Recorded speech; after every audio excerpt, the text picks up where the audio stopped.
were working too. Yeah. I mean, my man had to run across 3 lanes. New horse to me is KEV 781. Oh, I'm sorry, KEV. Are we talking? What are we doing?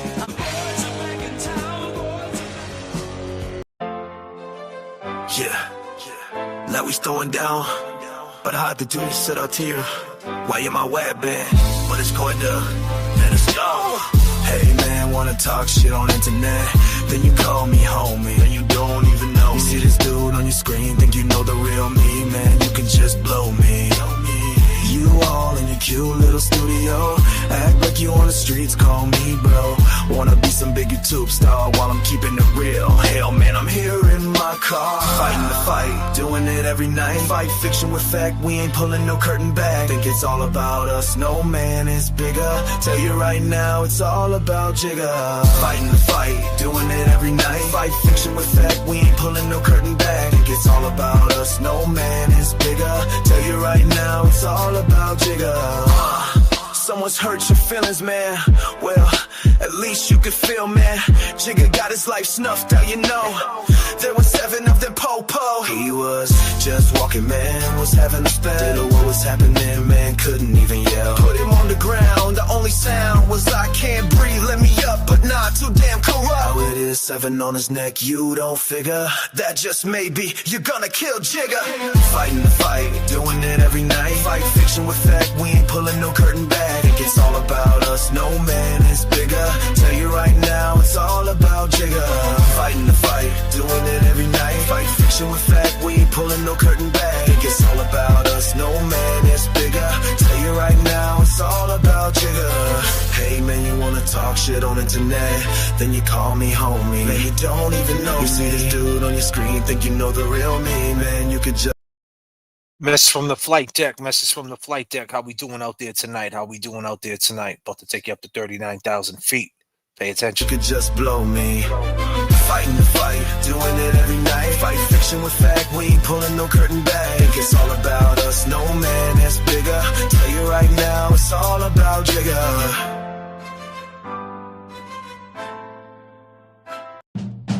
How y'all feel out there?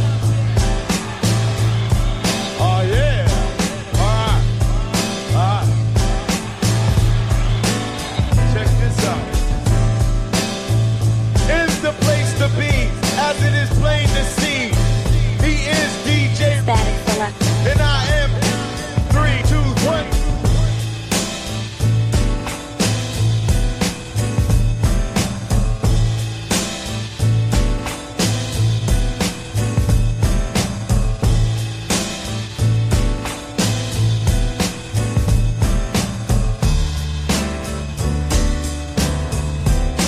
What is wrong?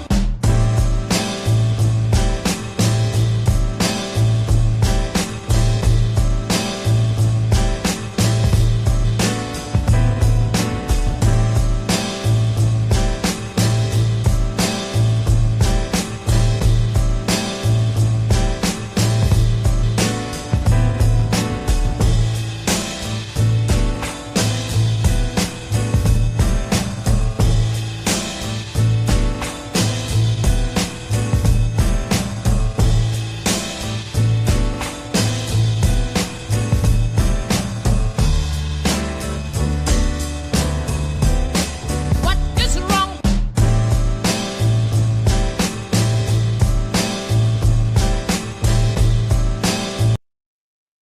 What is wrong? What is wrong? Hey, Ma, what's for dinner? Sleep. Sleep for dinner. We're going to sleep for dinner. That's what we're doing. You ever been so hungry you just went to sleep?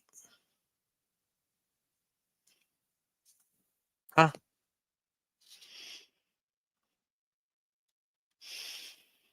Just so hungry you just go to sleep.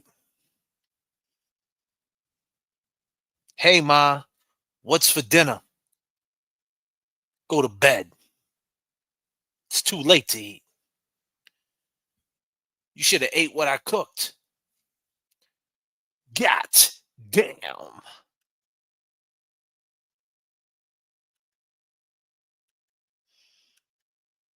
back in the day. Do you guys remember Double Dragon, the video game? There was a place called Nicky's in Georgia's, right there on Franklin Street. Corbett Elementary School was the place to be. It's still there, got the orange on the windows. Right across the street was Nicky's. Dixon's, they called it. We called it Nicky's. I don't know why, but it was called Dixon's. And way in the back, they had the 25-cent fruit juices. They had the Elio's pizza.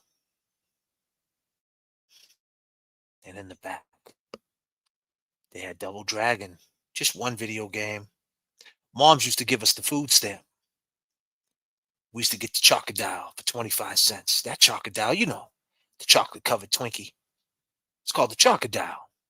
Oh, god damn, a Chocodile sounds good right about now.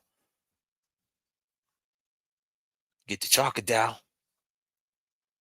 and bust that down to 75 cents. Now we're playing Double Dragon. Would you believe it?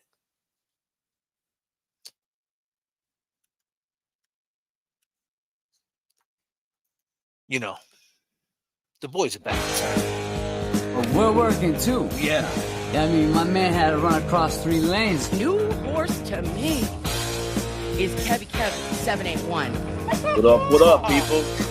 Oh, I'm Boys are sorry, KEV. Are we talking? What are we doing? God damn. James Jackson, you might be asking, where is James Jackson? He's not in his regular element. Well, there's a reason for that tonight. You can't hear the music, huh, Kev? Nope. I can't hear it either, Jay. I want some You guys are Kev lacking time. on your pimp. Nah. I'm not lacking on shit. I need to come out. Well, I need to come back in. Yeah, I guess so.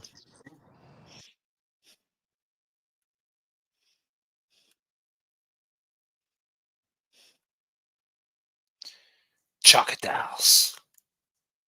The boys are back in town, but me, I want a Chocodile. Double Dragon. Good times out there in the LYNN, Lin, the city of sin. You don't come out the way you came in, or there ain't a girl you can't get in, but god damn, why is it gotta be like that?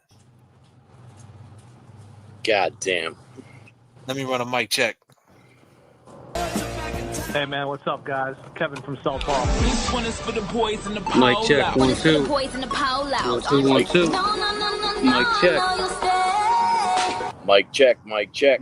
Did you hear that? Did you hear the meats? Nah. You guys You know been what hearing it the is? beats? Well, they say when you use just your phone and you don't use your computer, you might not hear the beats. Kev, that's a message from the flight deck. God damn. But that's all Yeah, right. but I don't need Kev, to hear the beats. everybody wants to see you dance, bro. Everybody loves Kev and his dancing, so you need to hear the music, Kevy. Oh, I'll hear the music. Believe that. Yeah. I always end up hearing it, even if No, I you gotta won't. back out and come back in. Yeah. Well, you just did, and it didn't happen for you. Me neither, So Kev. what's going on? All right. Try. Well, I mean, play some music. Try it again. And yeah. You don't hear this? Oh yeah, I hear that. I don't hear shit, man. I feel like Kev on Saturday night. Static. It was a static Alright. beat, bro. Oh yeah. It's all good. I'm just Well. unwinding till I get home to my regular element. A lot of shit going on, Jay. Talk to the people. You're in the dock. We can't even see you, bro. Let me bring it to a lot. I mean, this light keeps going in and out. I just lost about, I don't know, maybe 150. But that's all right. I guess whoever found it might need it. So that's a good thing. But anyway, aside from that, I just want to say one thing. And this is not into anyone particular or any person in particular. But if you send chats and you send us a support system or whatever your vice may be, that does not mean You ready for we're this? obligated. Oh, That does not mean we're obligated to. God damn, son. Goddamn, J.F.K. just cutting me off again. My bad, I didn't hear you, bro. I went to grab a ghost. My bad, bro. Go ahead. Does not mean we're obligated to speak to you 24/7. We're not. We say the Cash App, the Venmo is open 24/7. That doesn't mean our voices or whatever your problems are our problems now, and we got to take them on. You need to calm the fuck down. This is WWE. We're cutting promos. Kevin, Nurse Kim. That's a new situation. We're not gonna let that die down. If Kev wants to box over Nurse Kim, that's something we can set up. We have a friend, he owns a boxing gym. I mean, people want it, Kev. What are we gonna do? He watches every show. He watches every show. He watches every show and doesn't say a goddamn thing. God But damn. hey, it's all good, man. It's all love. I'm talking about the females in the chat. We got Tennessee. That woman came in her hospital socks with grips on the bottom in case she had to run from Popo. She's still at it again, too, man. And she ain't gonna stop. And neither are these other petty ass. She's in the spam. She's in the spam folder. And here's the thing, too. Let me just say this: if you're gonna send me any information or talk any information about Brian Higgins or any of these culprits, and you hit me up, even if we know each other and we've been talking for months, if you're gonna tell me something and I happen to bring it, first off the bat, I'm never gonna throw you out there. Never. I'm never gonna throw anybody out there who told me something about Higgins. There's been many people, excuse me, who have hit me up, past girlfriends, past people who know him, and I never threw their name out there. So let's be clear. But if I start talking about it and you're home watching the stream and you feel a certain way because I'm bringing up a subject that nobody else knows who I'm talking about but you, and you feel all in your feelings and all paranoid and schizo, the thing is, though, do you think Brian Higgins is the murderer? So why even hit me up and be like, I want to tell you about Higgins at this time. I used to be with him from this time to this time.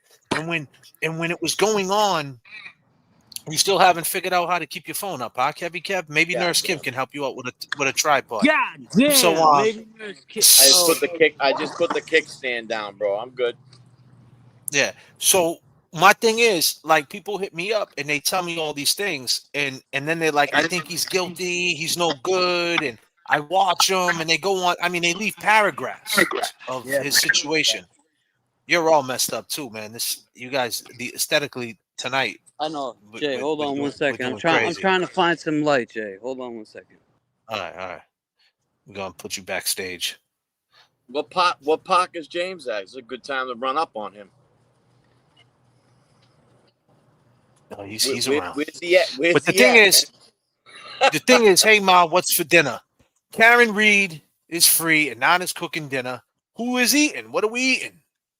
So people hit me up and they say things. And the thing is, they always say that, fuck Brian Higgins, he did John dirty. But as soon as we start talking about Higgins and we mention something that might get them like thinking, get them to say, oh, he said that. I told him that. Hey, that's too close for home. Don't say that. Well, I mean, damn, I'm doing my best to go around it. And I don't do it all the time. It's not like every night I bring this up. I don't bring it up every night. But I have brought some things up. And the long gamers who caught it, that know the backstory about Higgins on Match.com, or him at the gym giving out pins, and him himself who watched it and knows we know a couple of people who know him. He's not a stupid dude. So, I mean, he knows who you people are. You know what I'm saying? So the thing is, why'd you guys even tell us? We didn't ask for the fucking information. I didn't ask you to inbox me information on him. You gave, and I do my best. Like I said, disclaimer, I get it. I appreciate your feelings. I really do. I appreciate your feelings. But I never threw none of you people out there. I could just throw you right out there. Couldn't I? Right? I can just throw your name right out. But I don't.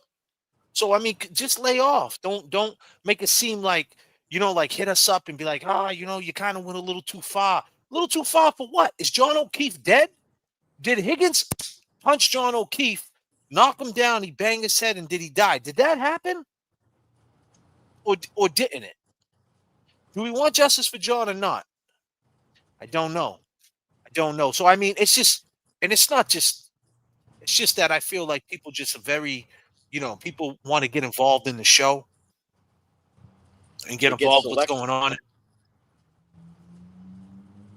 Well, what I'm trying to say is they get involved in the show. They want to get involved in the show somehow. When they do that, it comes a price, man. You know what I mean? Like, things can get touchy. Things can get real. You seen him call in. Someone you could say something and someone says, hey, you want to get involved in the show, be clear. This is what it is, right? If you want to be involved with the case, you want justice for John, then you're involved, or not. I don't know. Does that make any sense? What I'm just trying to say is like don't hit us up if you feel like we need to be careful. Now, we'll never throw none of you guys out there, but that doesn't mean we won't throw a scenario out there to make Higgins, when he's sitting home, to be, God damn, James, you look. Yo, what I want to say to that is, when me and J.F.K. went to the waterfall, we knew we might have got some pushback from police, from state troopers and mass. We live out here, remember, and that's no slight to anybody that doesn't live out here. But we did that, not thinking about the worst scenario. And now the worst scenario is we got women in the inbox telling us stuff about Higgins, volunteering information that we never asked for. So to come at us and say what we do on our show, that's not cool. And we'll never put you out. But is that what you want? Do you want James Jackson to do a layover tomorrow and show you all the messages that I get and put every single, I mean, I can block the names, but you'll know that who the fuck you are. So you got to calm down. We're just trying to do, this is new to us with the, not the streaming, just this whole, I don't even know what to call it, Jay, because I've never dealt with this bullshit. What up, Glera? Just like I said, I think people hit you up. They give information. They'll say stuff about LTL. Oh, check out this link, check out that link, and check this out and check that out. And it's like, all right, that's cool. But Jay, the crazy part is, real quick, and I don't want to cut you off. That day I did the live that got deleted because I did a cop, whatever happened. I go in and I say, you guys want to see what's going on in Mass? You don't have to do no petty streams. And I wasn't talking about nobody. I said, look at all the shit's going on in Mass. And I see a Francis, and then in the corner I see a little tiny picture. And guess whose face it was? LTL. And guess what, LTL? That was about a month and a half ago. So when you came on our show and said you didn't know who I was, man, JFK let that slide. And I was like, God damn, I want to say something. But I was letting you and the Glera hash out your problem. But LTL, next time I see you, it's going to be weird. Is that what you want? You want the energy to shift and be weird? Why do you want weird energy between us? You don't want that, I promise. And then that's not to sound like, oh, LTL doesn't want it. But that's not cool for business. It's not going to age well. I thought we were all in this together.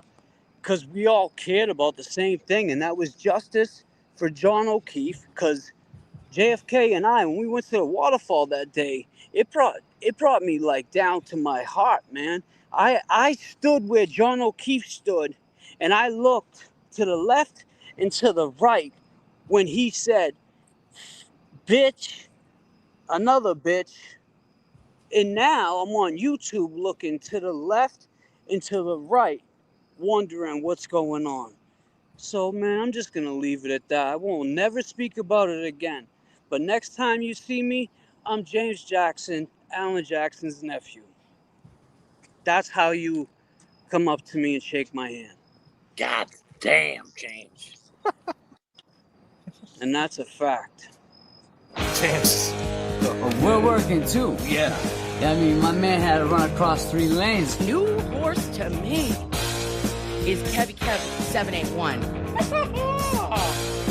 Oh, I'm sorry, KEVY. Are we fucking? What are we doing?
I go by the name of J.F.K. I go by KEV. And James Jackson is getting his shit together. Well, James Jackson is, he wasn't on the last show. We spoke to that. But come to find out, LTL did speak on Francis Gigliotti in a clip, and I'm about to play that clip. But does that change anything? I'm going to play the clip that he did speak on in Glare. I know Glare is in the chat. He did put the video up, obviously, for ad revenue. We get all that, and whatever. You got to do what you got to do, man. Get your paper, man. I ain't mad at you, man. But he did speak on it. And but thing is, he never spoke about it again, or never talked about his opinion on it or what he thought. But you know what? I did some thinking on it. It's really not a big deal, right? Like, obviously, his opinion is different than ours, and that's okay. That's right. I just wish that he would watch the video, or he's seen the interview with Becca, seen the videos that we did. James Jackson, what's up? I'm about to play that clip. Yeah. So he did speak on it right here.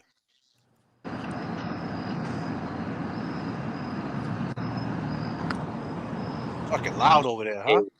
Story that came out of Haven today. I had the video here on my channel. I'm not going to play through it. I wish we had longer time for the segment, but I want to talk about Francis. I think it's Gigliotti, and I probably said that wrong.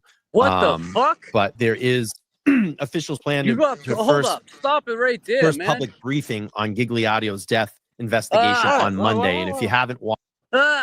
Calm down, bro. He got paid off his Why name. Are you stressing out, bro? Relax. Because yeah. Bro, this is old, man. This is old. It's not that old, Jay. Francis just old. died, This man. No. Put it this way. I know, but I mean, what's up, bro? What he did coming on our What's show your acting like he didn't know about it, Jay, is what bothers me. He came I know. on the Can we show play the clip and we could talk about it? Yeah, go ahead. I'm sorry. You already know. I talked to you before the show. I'm sorry. I'm commenting. I know. You're fucking... Yeah, commenting. God damn. Exactly. Go ahead. I'm sorry. Damn. It's all right, bro. It's all right. Watch this. Essentially, there was a man, and I'll read a little bit of this. Essex County District Attorney Paul Tucker on Monday is expected to provide an update on the status of an officer's investigation into the death of Francis Gigliotti a week ago while in Haverhill police custody. The district attorney will share city of Haverhill body video camera footage as well as bystander video showing 43-year-old Gigliotti before and through the time he became unresponsive around Friday, July 11th at 6:30 p.m. on a sidewalk out on the outskirts of downtown Haverhill. No advance information was provided whether of any of the findings of the chief medical examiners will be available. I always find it funny, Jason, that in these officers, in these deaths, Enrique Delgado Garcia still don't have a medical report. We're probably never going to see a medical report in this one as well. Essentially what happened, it looked like the officers basically pig-piled on him and essentially choked him out. And there's been stories and rumors circulating that he bought crack from a dealer just before that, an hour before it happened. Again, I can't confirm any of those sources. I know that the mainstream media in the area are chasing that down. It's a very sad situation overall around, and we just heard that Tim Bradle has been hired by the family. What do you think about this one, Jason? This one's tough for me, right? Because we're so early on, right? This just happened. We're so early into this, and it just keeps. It's just growing legs. Yeah, it's growing legs, but it also just keeps reminding me of the Just en Route situation, where it sounds like there's some mental health issues involved in terms of people that like to run to the crack, right? So he's smoking crack, and the crack is me. People who smoke crack don't normally react with this level of psychosis. Normally they are zombies, right? Like they sit there and not a lot of stuff happens. And you see the meme of the guy with the white lips sitting there, you know what I mean? It makes people usually unable to function, it's not PCP where you go into this hysteria or whatever. Yeah, psychosis. But mental illness is a bitch, and there's a problem is that it's a really hard issue to deal with. In the Just en Route case, we see that. I think we're going to see shades of that in this case. And so, are there situations where the police might need to restrain or do? Yes, there are. And so, I really do hope that this case gets more focused. And I think that the entire thing needs more scrutiny. I think we're too early to see exactly what happened, because sometimes when you're in these situations and you're on the ground and things are happening quickly, it really is a dangerous situation, and there's a scramble, and I have this really great video. I'll find it and share it with you, Brian, offline. But there's a video of there's a person who is like a police accountability activist and who likes to have open dialogue with the police or whatever. I forgot where this was. I might have been in Texas somewhere. And the police invited him to come along for a ride along on these actual calls and see things from the perspective of the police officer. I don't want everyone to think that we're just always anti-police. You know what I mean? To see things from the perspective of the police officer and the police accountability activist after, when they did a really honest interview, and the police accountability activist was like, this is kind of crazy, because they were asking him, like, what would you do? What would you have done here? What did you think happened here? And his responses were actually that he would have done more than the police officer did. He would have been more aggressive. He would have done these different things after being in those shoes. So I always try to take this into account with all of these other people who see this happening, because it's rough. You have a chaotic scene, the guys running into traffic, doing things like that. I think it needs a great deal of scrutiny, and I think people really do need to get to the bottom of this one. And I do think if all right, get to the fucking point. God damn, but I also think that this is one where we're again just a week out or whatever from this. People need to zoom in and look at what's happening. Yeah, I'll play about 30 seconds of the video. He's been said you've been screaming for help. 30 seconds. And there's a lot of officers responding here. I'll play a little bit of this, and then we're gonna wrap it up here.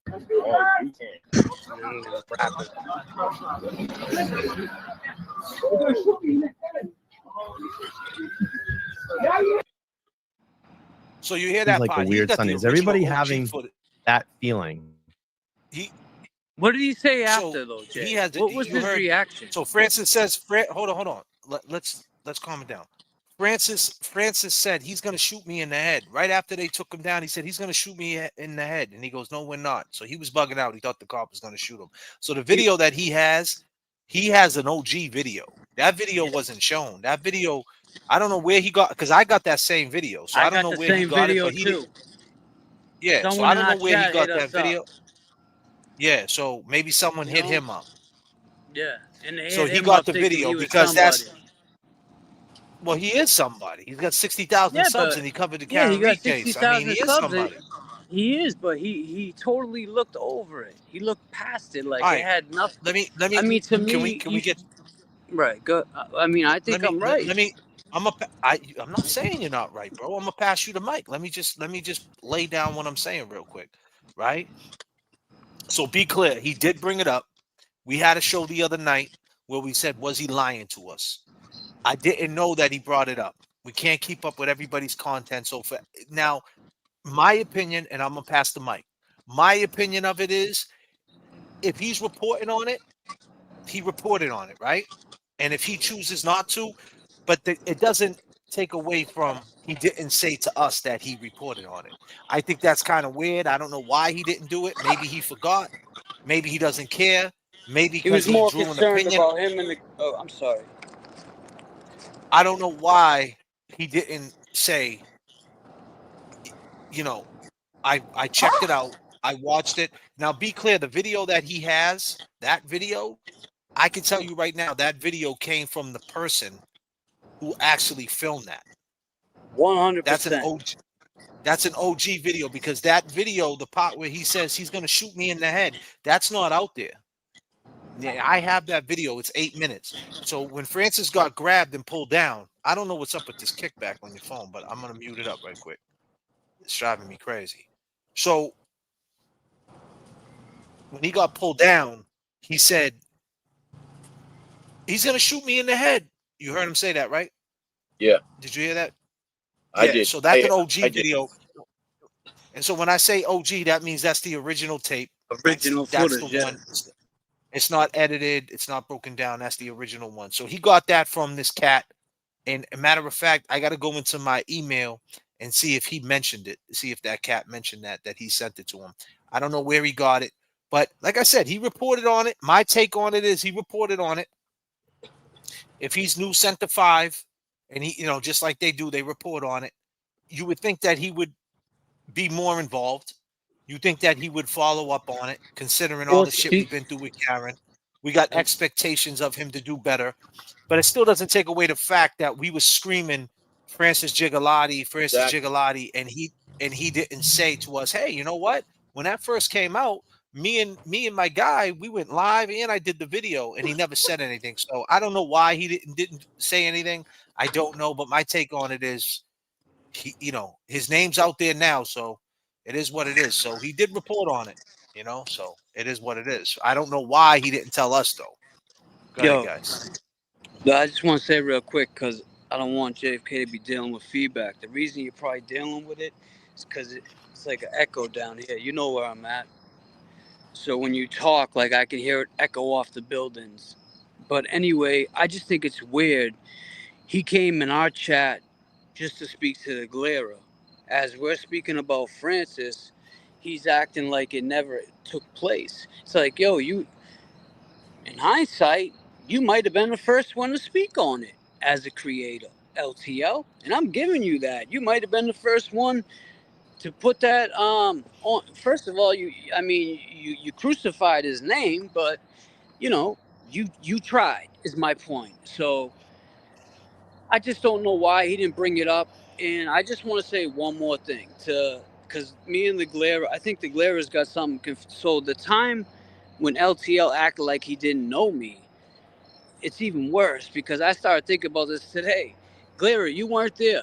It was the time when I think I interviewed Vinny when you just left, Jay, and I saw him in the chat. Me and the Glera went out for breakfast with him. So now I meet him a second time, and you telling me you don't know me? Bro, we sat across from each other. We broke bread. I don't sit down. And I said this to J.F.K. a long time ago. I don't sit down with many people and have a meal of food. If I do that with you, that's a little intimate to me. You get to know me. So you sat down and had breakfast. It was me, you, and I get it. You know, it was in the beginning. A lot of people changed. Tom CPU was there. But me and the Glera was sitting side by side, and you were sitting directly across from me. I might have even passed you the butter. What's the name of the headline, Jay? Hey, Nana's cooking dinner. Who's eating? Let's chat. Yeah. And P.S. I the mean, JFK that's what show. really happened. So, Glera, when he said that to me, it was verdict time. It was when thousands of people were cheering. But, you know, maybe it just crossed his mind. He forgot who I was. I get it. I don't even care about that. I care more about how he downplayed the Francis and even saying his name. Follow up on it. You got your but that was pass at the now. beginning. That was at the beginning. That was a month. That was a month. That was a month ago. You know, he didn't know. And I seen in the chat. I like what the Glera said. The Glera said he could have used that as leverage. Like, what are you talking about? I did talk about it. He didn't do it. So I can only assume, based on him not bringing it up, I can assume based on him not bringing it up that he just drew another opinion on it. Or he just God only damn. cared about amends with the Glera because he knew. Look at him showing up to court with a YouTube plaque. First of all, TB doesn't fucking work for YouTube. Hey man, what's up, He guys? giving him Kevin from YouTube South plaques Boston. like, oh, look what I got for you. Hey man, what's up, guys? I mean, that was real cute. That was thoughtful. But what was the meaning behind it? Did you really give a fuck about giving him a plaque? Because now I'm questioning shit, LTL. And that's just how I am, a sick mind. I'm working on it though, buddy. I'll tell you. No, Jay, I am. And, you know, next time, I don't care. I don't care about I wish him success. I wish him the best, but just don't lie about shit, especially stuff that we don't even know the answers to. Then you told, I got from a good source. You can read my comments in the chat. I don't have to put his name out there, but I'll just say he's well known in the movement that told me you showed him a video of Enrique. And then on our show, you said you never had a video. So why would that? I mean, it's just crazy, the stuff that came out after the show, Jay. And I always have respect for people. I don't try to hurt nobody's feelings or, you know, they got quirks, I got quirks. We all work on our quirks, but lying is a motherfucker, man. You got to work on that before you enter 60,000, you better hand that shit over. And you pass to somebody that, disclaimer. Mom, all right, Kevin, what were you going to say? Oh man. God damn. This is why you don't bring James out, man, and fucking, you know, he'll walk right up to you and say what's on his mind and shit. Shit can go sideways real quick. You know, my take on this, and I'm gonna be totally honest with you. I mean, you know, we've been speaking on this for a month and, you know, couple of weeks now. You know, we're still speaking on it. And, you know, things happened the other night where, you know, now we got him on a panel, man. He's up here on the panel with us. So is he watching tonight and not commenting, KEV? Like, that's the other shit that's weird to me. If you're in the chat, you said you knew us. J.F.K. asked him, you didn't know who James Jackson was?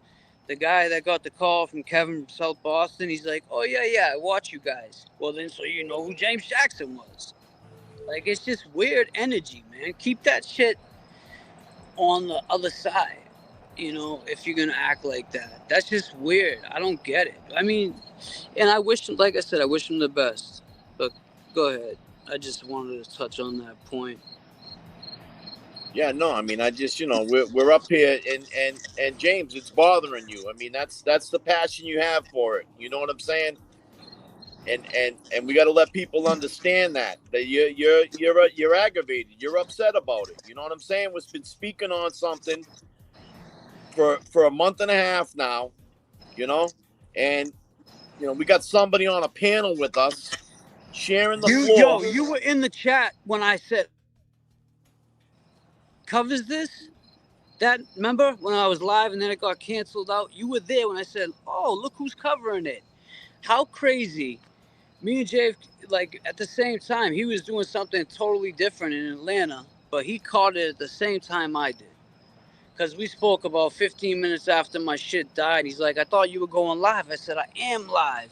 And then I saw that I got the copy strike for the stupid kids with the fish. But anyway, I found that LTL video and I was like, God damn, this dude's been speaking on it this long and he acted like that the other night. So that's why it just, to me, it was like, I feel like he played us, like, just to come up and what? Make amends with the Glera, and the Glera still called you a bitch, dude. And it's like, so let me stop you right there. Let me stop right there. Let me stop. Let me stop you right there. Let me stop you. That feedback's crazy. So hold on. God damn, that feedback, man. I don't know what's up with his phone, man. I don't know if you guys hear it. My headphones got me. It's going crazy. It's crackling and popping in my headphones. But let me just say this. That's exactly what it is. Let me just say this. That's exactly what it is, James. He played us.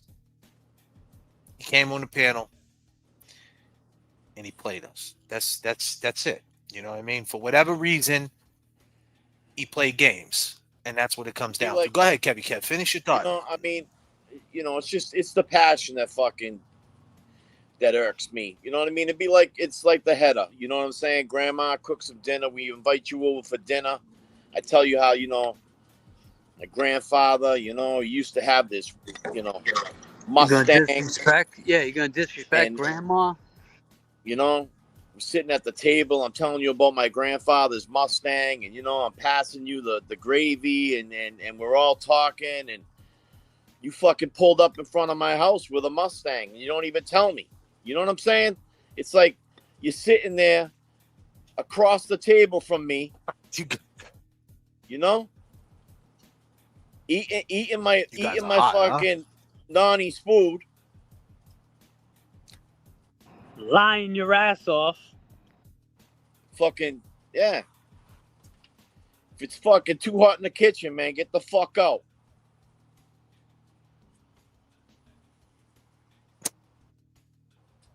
God damn, James, you got me all worked the fuck up, man.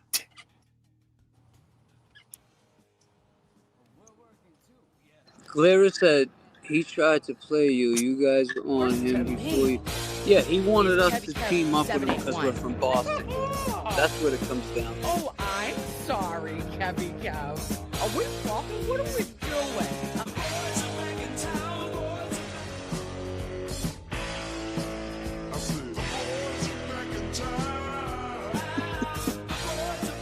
Hey, man, what's up, guys? Kevin from South Park. Because I was having Jen get the baby blankets to wrap around him out of my car. You then texted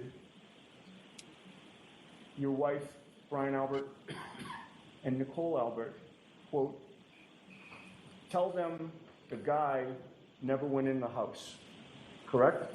Yeah, that's part of the same text. Yes. Mr. McCabe, who was the guy that you were referring to? Does he have a name? That would be John O'Keefe. The guy never went in the house. Brian Albert was on that exchange still, was he not? He was still part of the group text? Yes, Brian is on the exchange. And Brian Albert was the one to respond, wasn't he? In his response to your instructions that his younger brother, Chris, should say that John O'Keefe never went in the house, or the guy never went in the house, you would agree with me that he responded with one word, correct? Yes, he did. And in response to you saying the guy never went in the house, Brian Albert's response was, exactly, correct?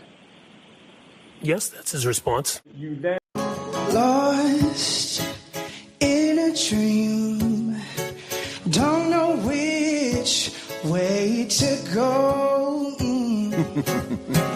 If you were all that you seem, then baby I'm moving way too slow. for. Wouldn't like to get my love caught in the slamming door. How about some information, please? Oh, straight up now tell me, do you really wanna love me forever? Oh, am I caught in a hit and run? Straight up now tell me, is it gonna be you and me forever? Oh, are you just having fun?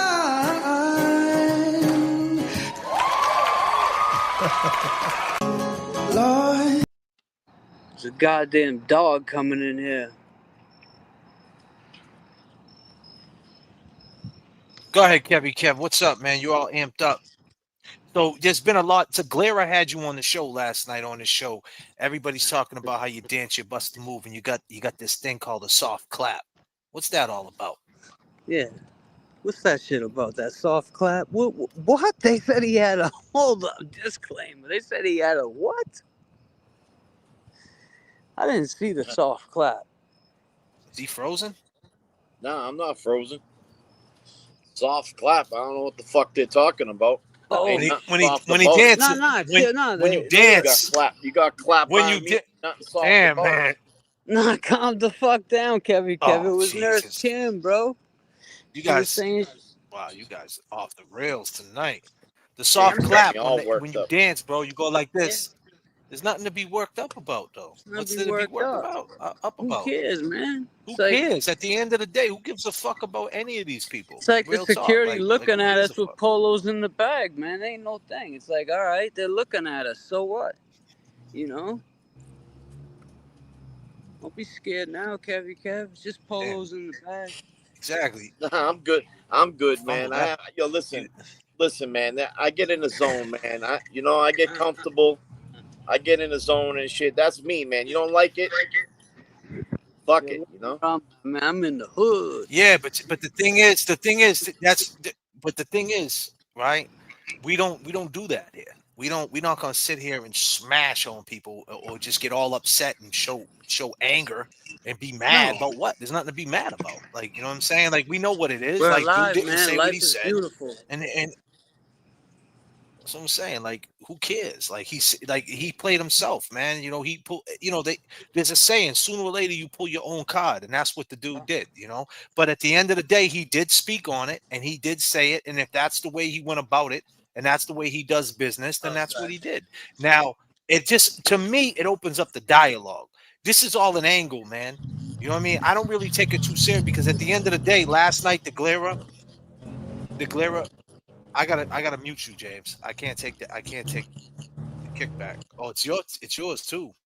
I think it. Oh, is it? It might not be mine, Jay, because I'm gonna. Yeah, it's his then. I'll shut mine off. Yeah, it's in my headphones. That shit is just killing me.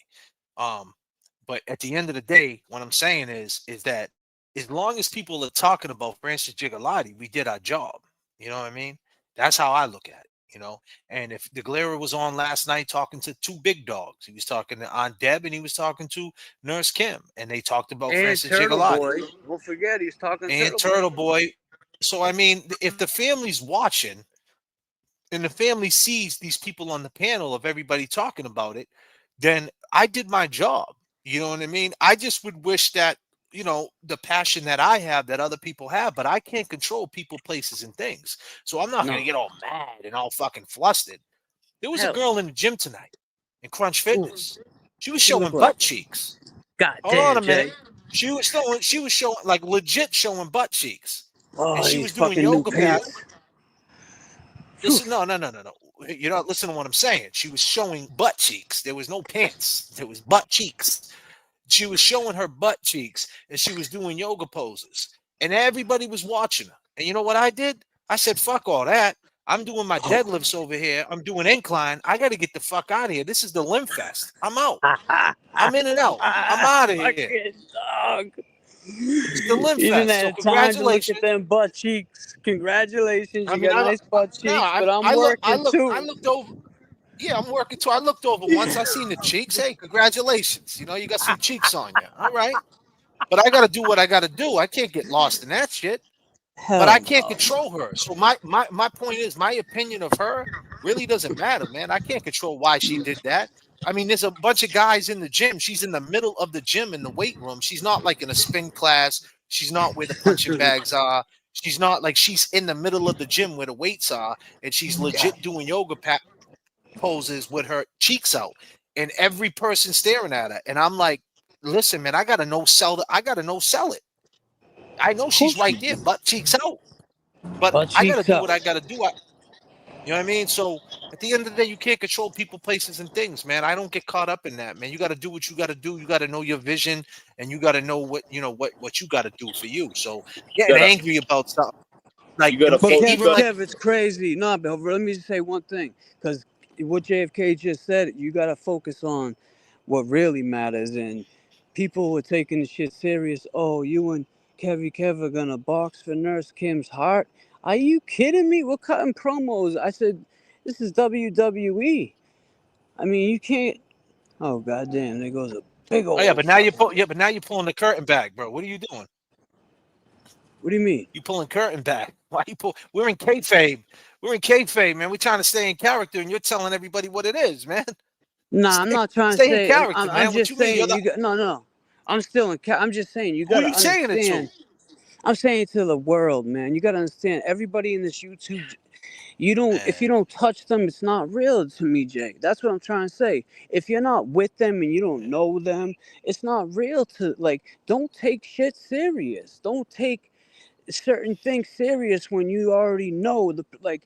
All I'm trying to say is if you're with the person and you physically are touching, don't care about what people are saying. You see how this shit works. It's just weird to me, man. I don't know. It's new to me, so I learn as I go, I guess. it's nothing new, man. People are fucking mysterious creatures, man. It's not like that. People do what they do. I know people who troll Facebook, right? Who don't, they say, I'm not on Facebook like that, but yet they have a Yeah. Facebook account.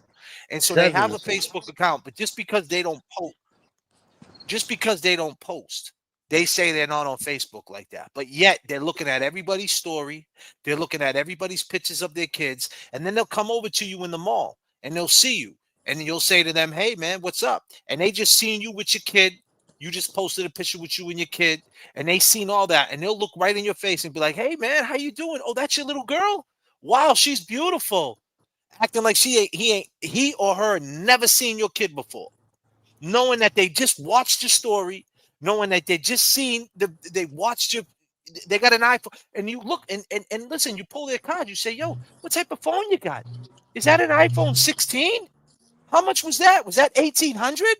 You mean to tell me you got an $1,800 phone and you ain't got the Facebook app? The fuck out of here. Beat it. Matter of fact, I got an OC80. Do you want it? You know what I mean? Fuck out of here. Yeah, you hear that? I got a Keurig machine. You are who want you a are, coffee? player. You are who you. That's what I'm saying. Like that's what I'm saying. So like the games people play on this social media shit and on YouTube. What you doing over there, man? I'm making a I got coffee. all I'm about types to of. go up to the. I'm about to got a go up to Keurig and the. shit down the park and shit. Oh yeah, but that shit is just going through my headphones, going through my mind. But what I'm saying is, people just do wild shit, man. And I don't get caught up in it. If you're going to be that person and you want to lie to kick it when you're already kicking it, then that's what you do. You got to live with that person. You got to look in the mirror and say, I'm full of shit. You got to look in the mirror and know you're a fucking certified buster. You're a clown, an idiot, whatever you want to call them, whatever era you come from.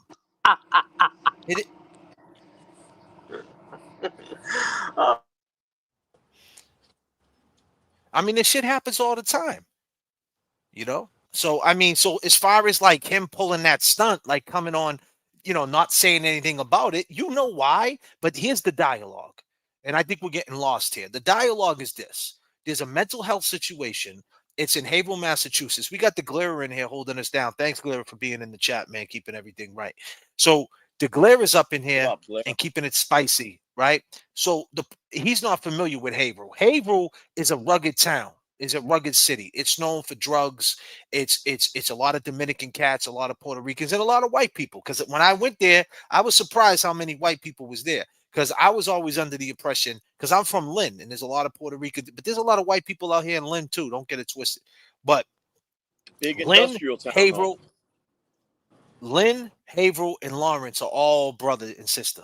In Salem and Beverly, Massachusetts. It's all Essex County. You know about counties, Glera, because you was living in Georgia. You know what I mean? So you know Cobb County, DeKalb County, Rockdale County, Newton County. It's so we don't really go on counties out here in Boston.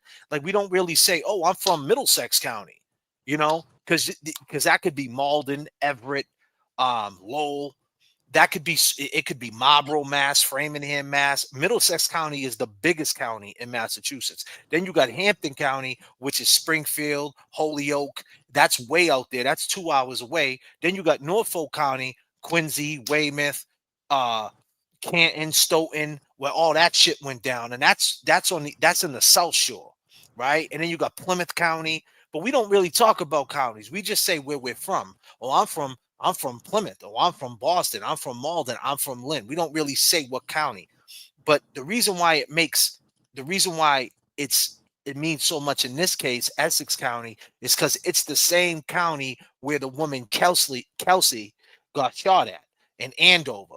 And that's in Essex County. So the same DA that's looking at this case, the same DA's office that held her without bail, is the same DA's office that is taking on the Gigliotti case. So there's the tentacles right there, just to put you up on game. Number one. Number two, these cities, Lynn, Massachusetts, Haverhill, Massachusetts, Lawrence, Massachusetts, they call Lawtown, home of CTA. CTA stood for Car Thefts of America. A crazy gang back in the 80s. They went out there and stole everything from your IROC to your Datsun. Whatever you had, they were taking it. And they were a crew. But the point being is that this is known as a rugged place. So the fact that people will overlook it because of the stigma and say, well, he was on drugs and he's from that place, and if he didn't take drugs, then that shit wouldn't have went down. And I think that's the way a lot of people are looking at it. And dare I say, Glera, and I'll be critical of Turtleboy for a second, and this is not a knock on Turtleboy, but dare I say, if Turtleboy's watching, this is just, and I don't say this is Turtleboy now. I think Turtleboy grew a lot. But if this was Turtleboy 5 years ago, he would have wrote about this case, but he wouldn't have wrote on the side of Gigliotti. He would have wrote that he smoked crack and got in a fight with the police and he died and everybody's full of shit. And because he was on the side of the cops at one time. I mean, that's just based on facts. That's not dissing him. So that's what he would have wrote about, because that's how Turtleboy did it. You know what I mean? Turtleboy used to write, a lot of dudes used to get caught up with the law and blame the police. And Turtleboy, 95% of the time when shit went down with the police, he was on the side of the police. So if this was 4 or 5 years ago, before the Karenread, before he actually got cuffed and thrown in the back of a basement in the cell and got locked up, he probably would have wrote on the side of the police. So a lot of people got this frame of mind because it's where they're from. All right, I gotta mute people, man. I can't take the background noise. Shit is killing me. So a lot of people from where they're from. It's not a knock. I'm not dissing. I'm not being. I'm being a little critical. I'm just saying a lot of people where they're from, where their cities that they're from, they're not from these parts. They're from little towns. Because I've seen the Glera. I don't know if that's a fair assumption. Well, I could say that for a fact because he wrote about something before on one of my boys and said he was a drug addict, meth muppet, and he died of the cops, and we lied about it. So that is a pretty fair assumption. That's 100%. That's 100% what he did. He was on the side of the police. He doesn't like Turtleboy was very critical of drug addicts. If you was on drugs, he'd call you a junkie, crackhead. That's what he used to do. You know what I mean? I don't know how his stance on it is now, but back then that's how he was. That was his bread and butter. Listen, I'm not a drug addict, so I don't give a fuck. You know what I mean? But I have sympathy for people, the mental health of the people, because the same person that's smoking crack or doing heroin is going to be that same motherfucker. If you're inside jail, that's going to probably be your cellmate and you're going to be cool with him. You know what I mean? So there is, the underbelly of it's ugly. I do believe it's a disease. I don't hate the addict. I hate the addiction. I don't know where TB stands with it. You know what I mean? But that's how I stand with it. But at one time, I don't think he stood on that. And I would ask him that. At one time, he was, you did drugs, you're a junkie. Straight up. And I think a lot of people were like that, right? So what I'm saying is, I don't know if LTL is grown to look at it like, okay, the dude did drugs. Who gives a fuck if he did drugs? Who cares if he smoked crack? Who gives a fuck? He smoked crack. Okay, he hit the pipe. So you open up your medicine cabinet and you take Adderall. You take Clonopins. What's the difference? Tell me what the difference is. If you abuse your drugs, if you abuse alcohol and abuse your prescription drugs, it's the same shit. So people are just in denial aisle. And I'm not trying to act like I'm perfect. I'm just saying this is just the factual shit that happens every day. I don't know where people are with it nowadays, but after you get locked up, you kind of feel a different way, you know? And I feel like after TB got locked up, he sees things different now. He might have lightened up, but you know, that feels the same as he always has. But, you know, but hey, you know, like I said, I'm not trying to tear nobody down when I say that. I'm just saying that I don't know if LTL sees it the same way we see it. You know, LTL might see it as a drug addict that, you know, if he didn't take drugs, this would have never happened. Go ahead, Kev. No, I agree. I agree. I think that, sometimes it takes, when you're looking at the drug end of it, or even the mental health end of it, if that shit's fucking, affecting someone, close to you or in your family or a relative or a brother or a sister, and you see it on a day-to-day basis, or, you're aware of, it could happen at any time. I mean, you definitely have a different outlook on it. I mean, if I mean, some people, and I mean, put it this way. Some people don't see homeless people. Some people live in a different part of the state, and they don't see homeless people. And you could be driving down the street with your parents or something, or a friend, and you're like, damn, look at this dude got a sign, he's standing out there. And you might be with somebody that's like, yeah, get a fucking job. You know what I'm saying? Dude needs to get a job. Stop standing out there. But I mean, a second ago, when you seen the person, you're like, damn, like this dude's holding a sign saying he needs work and shit. And he looks in rough shape. People look at that shit different and take it different, And I think you have to either experience it or witness it or have that shit in your life in some part of it to understand it as a disease, as you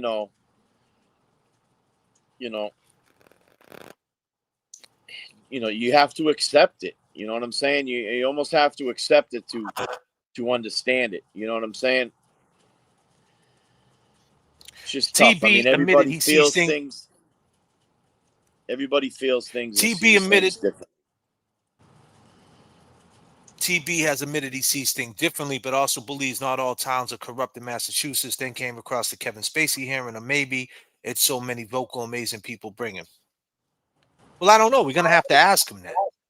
If this was, like I said, I mean, we would, like, let's be clear, we would ask TB that.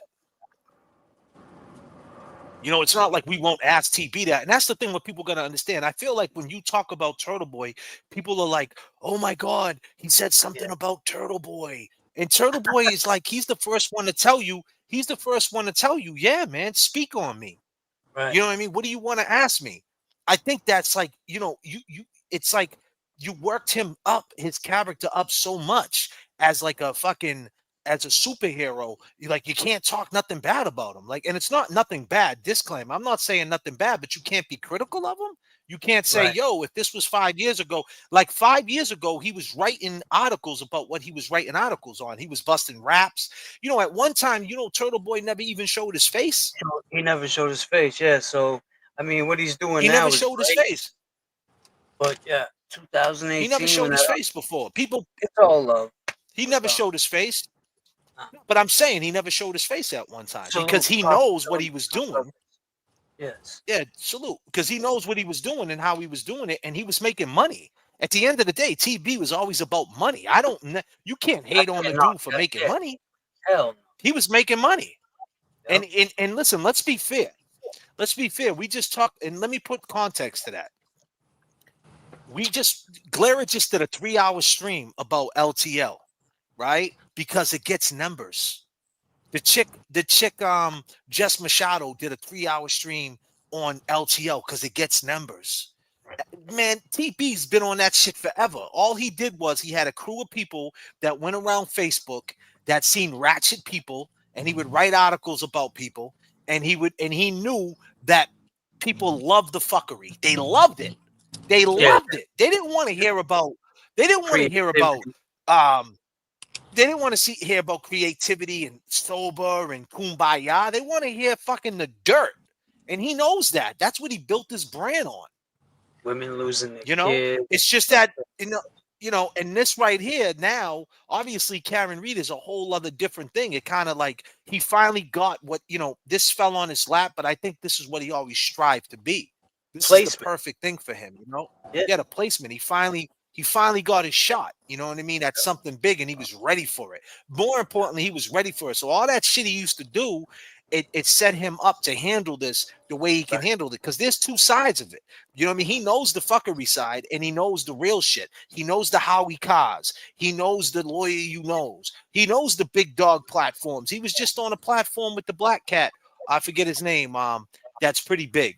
On an ESPN dude. He knows the difference between a J.F.K. and a Howie Car. He knows the difference between it. So, now he finally got a shot. So you got to respect it. You know what I mean? Right. No, I totally I see him in a different light. Even when we met TB, he was the same person he is, basically how he is like this, but without all the fuckery. But he was cool, man. He came right up to us.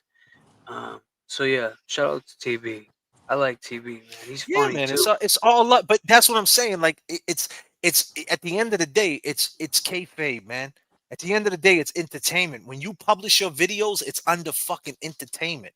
When you got 496 people in the chat, you have to entertain. So if you got to open up this conversation to get the chat engaging, it is what it is. Now, some people will take it. Oh, Jesus, J.F.K. said if this was 5 years ago, Turtleboy, you would have said that Gigliotti smoked crack and he should have never smoked crack, and that's what got him killed. Well, hey, based on what I know about him 5 years ago, that's exactly what the fuck he would have wrote. Yeah. Or got some other guy hemmed up because there was five. Hold on. What I'm saying is the reason why he would have wrote it that way, because he knows it would have stirred shit up. He knows it would have stirred shit up. Either way, it doesn't matter how it's written. As long as there's fucking awareness on it, as long as the dialogue's there, as long as you're talking on it, who gives a fuck? The thing is, just be man enough to speak about which side you're on. So to segue back into LTL, which side are you on? Are you on the side that he smoked crack and he got himself in a fucking situation and the cops had to handle it the way they had to handle it, and it just, whatever, shit happens? Are you very incompassionate? Is that the right word? Incompassionate? Is that even a word? Yeah. Are you not compassionate? You know what I mean? So I'm just saying, like, is that the side you're on, or did you just forget about it? I don't know. But either way, it's all entertainment. We're all talking about Francis Gigliotti on 8/25/2025. Look at this. They're holding on to James. What were you gonna say? Now I forget. J.F.K. speaking. It doesn't matter.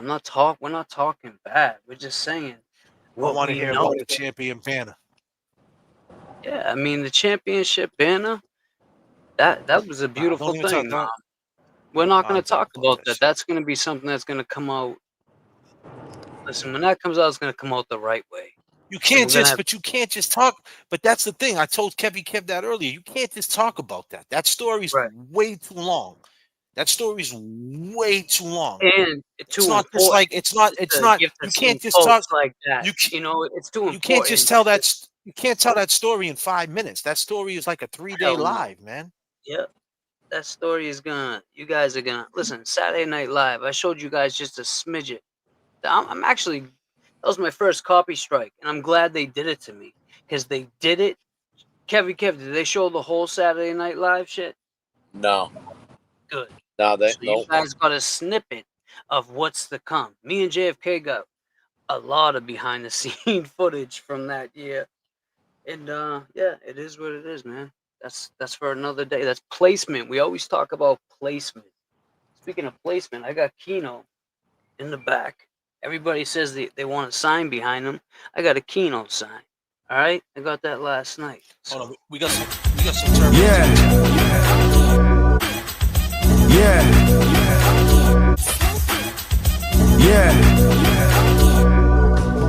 Turbulence in the chat. Turbulence in the chat. Can you hear me? Can you hear me? Boston. Turbulence in the chat. Turbulence in the chat. Boston.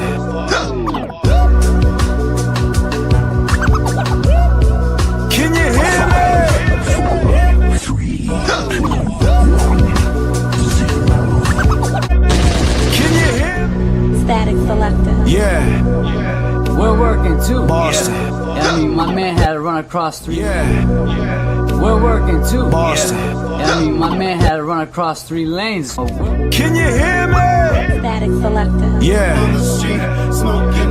Boston.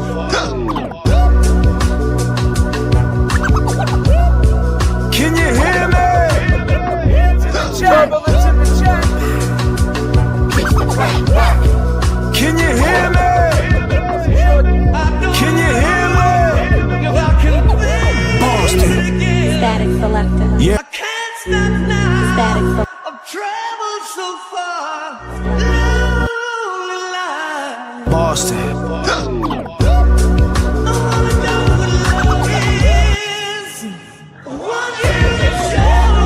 Can you hear me?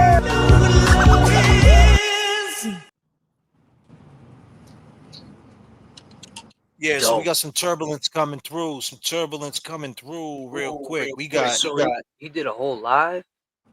We got Becky Gold. I gotta pause you for a second. I'm getting feedback. I'm getting echoes on your thing. We're getting Becky Goals from Becky. Thank you so much, Becky. We got Love from Michigan. We got a new member.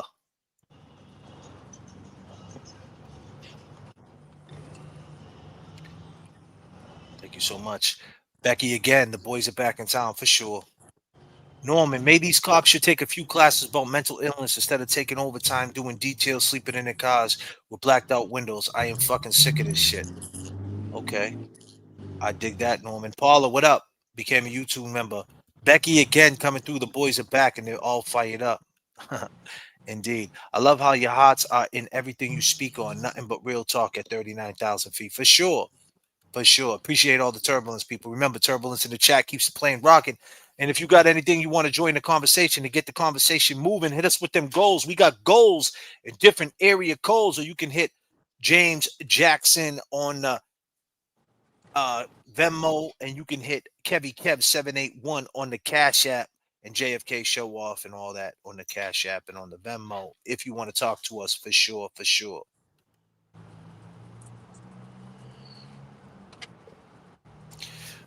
And that's Venmo James Amaral 5, Cash App James Amaral Jr. on the Cash App. Yeah, man, it's been a busy week. People are talking about things, and and Francis Gigliotti is the topic of what happened, and it's just the whole thing. When you look at this at the end of the day of how fucked up the Commonwealth is, the umbrella. You got Kelsey, a mother with a 5-month baby that's being held without bail. James Jackson, a cop, being held without bail. number one, like you just said, cop. You still getting feedback? Because I don't know if that's me, Jay. I'm back in my element. Shouldn't be getting no feedback.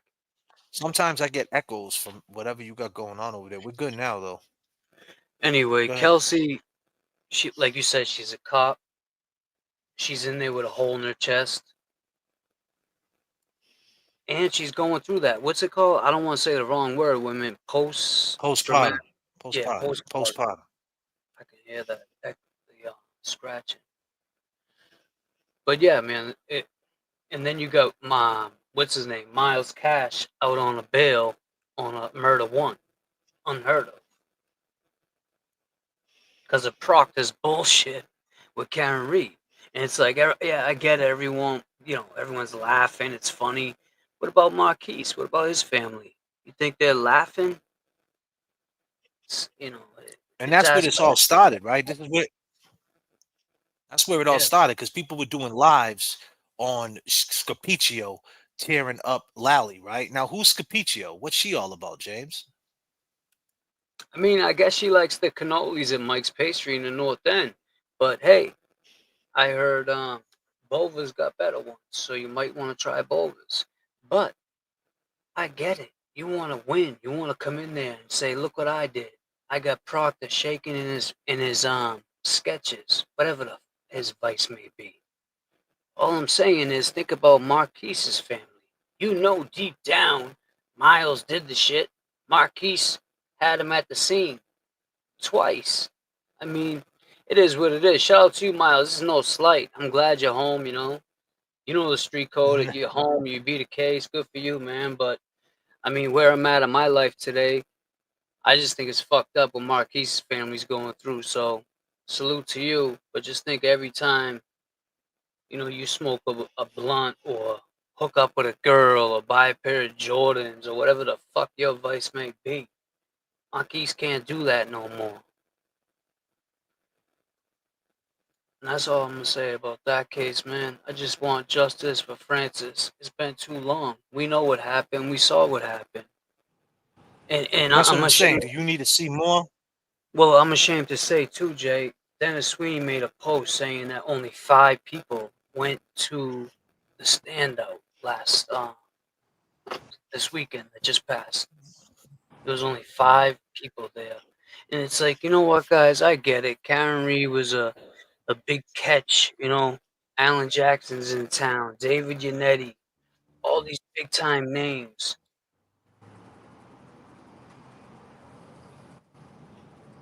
Francis was just scared.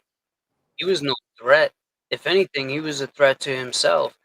And I just don't understand the parallel of not having the same compassion for somebody who lost his life, and then to have his niece up here and tell us the whole story about his brother, his sister, and how he was the remaining, family member that took care of the mother. And me and J.F.K. got a chance to meet his mom, and she's in a wheelchair. She gets around. She was at the standout as much as she could be. And the whole story is just it hits home because that's where we come from, and you guys wanted us so bad in that courtroom, right, Uncle Al, Aaron Reed? I didn't reach out to you. You reached out to us. You wanted us in that courtroom so bad. For what? I get it now why you did, and I'll keep that between us. And Uncle Al, you know exactly why you did. But my point is, we never reached out to you. So what's your point? I don't understand. So you reached out to us in that situation, and we were there to help you, of course. So my point is, at the end of the day, why not lend that hand to a family that's sinking? It's like, this ship is going down. We got to pull them up before they drown.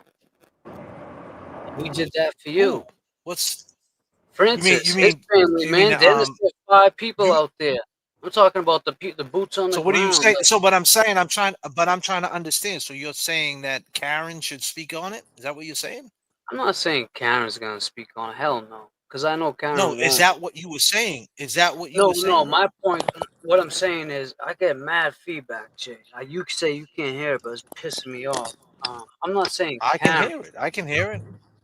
I'm not saying Karen should say anything. I'm just saying we, and you know this is as a fact. And I want people to know, because people might not know this. Because a lot of people probably reached out to Karen. I reached out as far as making videos. J.F.K. reached out as far as speaking on and making videos. That's how we reached out. We reached out as awareness, but they came to us and asked us to come to court. And I still question at the end of the day, what was that? What was that tactic? Why did you want us there? Was it because the foreman looked like he was like, from where we are from, like what we've been through? I don't know. Whatever the case may be, but I don't understand how people can just go from having so much compassion for one woman, and then they see a man be killed by 7 cops.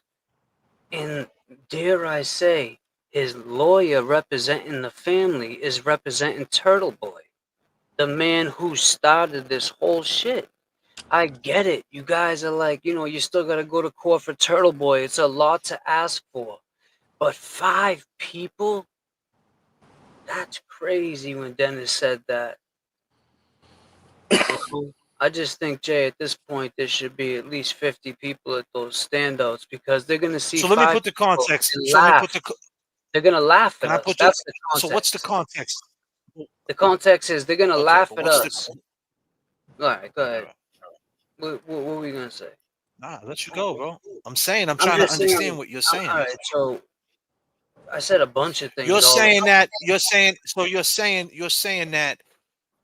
everybody had Karen's back, and then people seeing 7 people on a dude's neck, and they should feel the same way about Francis Gigliotti, right? Is that what you're saying? They should go to his basically, standouts. not just the standouts, but what is the I think, I don't know. Can I chime in on that a little bit? It also has a lot to do with, like, I spoke with Karen personally, man, and you know that, Jay. People don't know that. Like, me and Karen, we on messages, and then I've been to the court. I know what's going on with this. But all I'm saying is, I'm not saying Karen should speak on it. I'm just saying the people that spoke for Why not? Karen. Why not? Because Why not Karen speak on it? because she's still fighting her. She could say something like, "See, What same her old civil shit." case? Got it. What is Her her civil case has nothing to do with the shit that's going on with Miles, Marquise, this guy Brian Walsh that just chopped up his wife, and all these cases now, like the Annie Duke and shit with the Mass State Police. It's going to be a whole domino effect, and that's what it's going to come down to. So Karen, you should speak on that domino effect, and the first person to bring up and throw her under the fucking bus is Annie Duke. She started this shit. And that's the fucking thanks She we don't get. know nothing about Andy Dugan. Man, she does now. She don't know Karen's nothing about not it. lady. She don't know that shit. But look at Proctor though, man. All his cases are gonna get brought in front of judges now. For what? Because he did what he did at Karen's. I mean, it's crazy. Sean Ellis kept quiet through the whole shit. I was actually watching his story the other day. He's on some other shit. But he's still talking about it. What up, Nan? Nan, what up? What up, Nan? Nan. Is that the real Nan? That's the wish, yeah. Yeah, that's the real Nan. I miss everyone. No worries. We miss you too. JFK's in town. I'm not saying what town, but he's here. But why did Karen isn't talking about her own case, TB case, and TB's facing 10.5 years in prison? I'm not saying why Karen is that? talk about it. I'm saying hold on. Listen. Hold on, please. Listen, it's okay to say something about Karenread, man. Right. I swear to God, every time you say something about her, hold on, disclaimer. Let me finish. I can't stand that shit. Like, oh my God, Karenread, stop it. Listen. She was on she was in the SUV on Turtleboy's live stream. I mean, on the Glara's live stream, in the middle of a fucking court hearing. When she was making money for her case. So what do you mean? If she wants to speak, she can speak. You know what I mean? Like, I get it. She just beat a murder case and this and I get all that. But in her own words, this is what she said. This is what she said at her potty in her own words. Take a listen. And I feel like this is my purpose, and it's more important than anything I did in my prior life. And I'm not the first person this has happened to.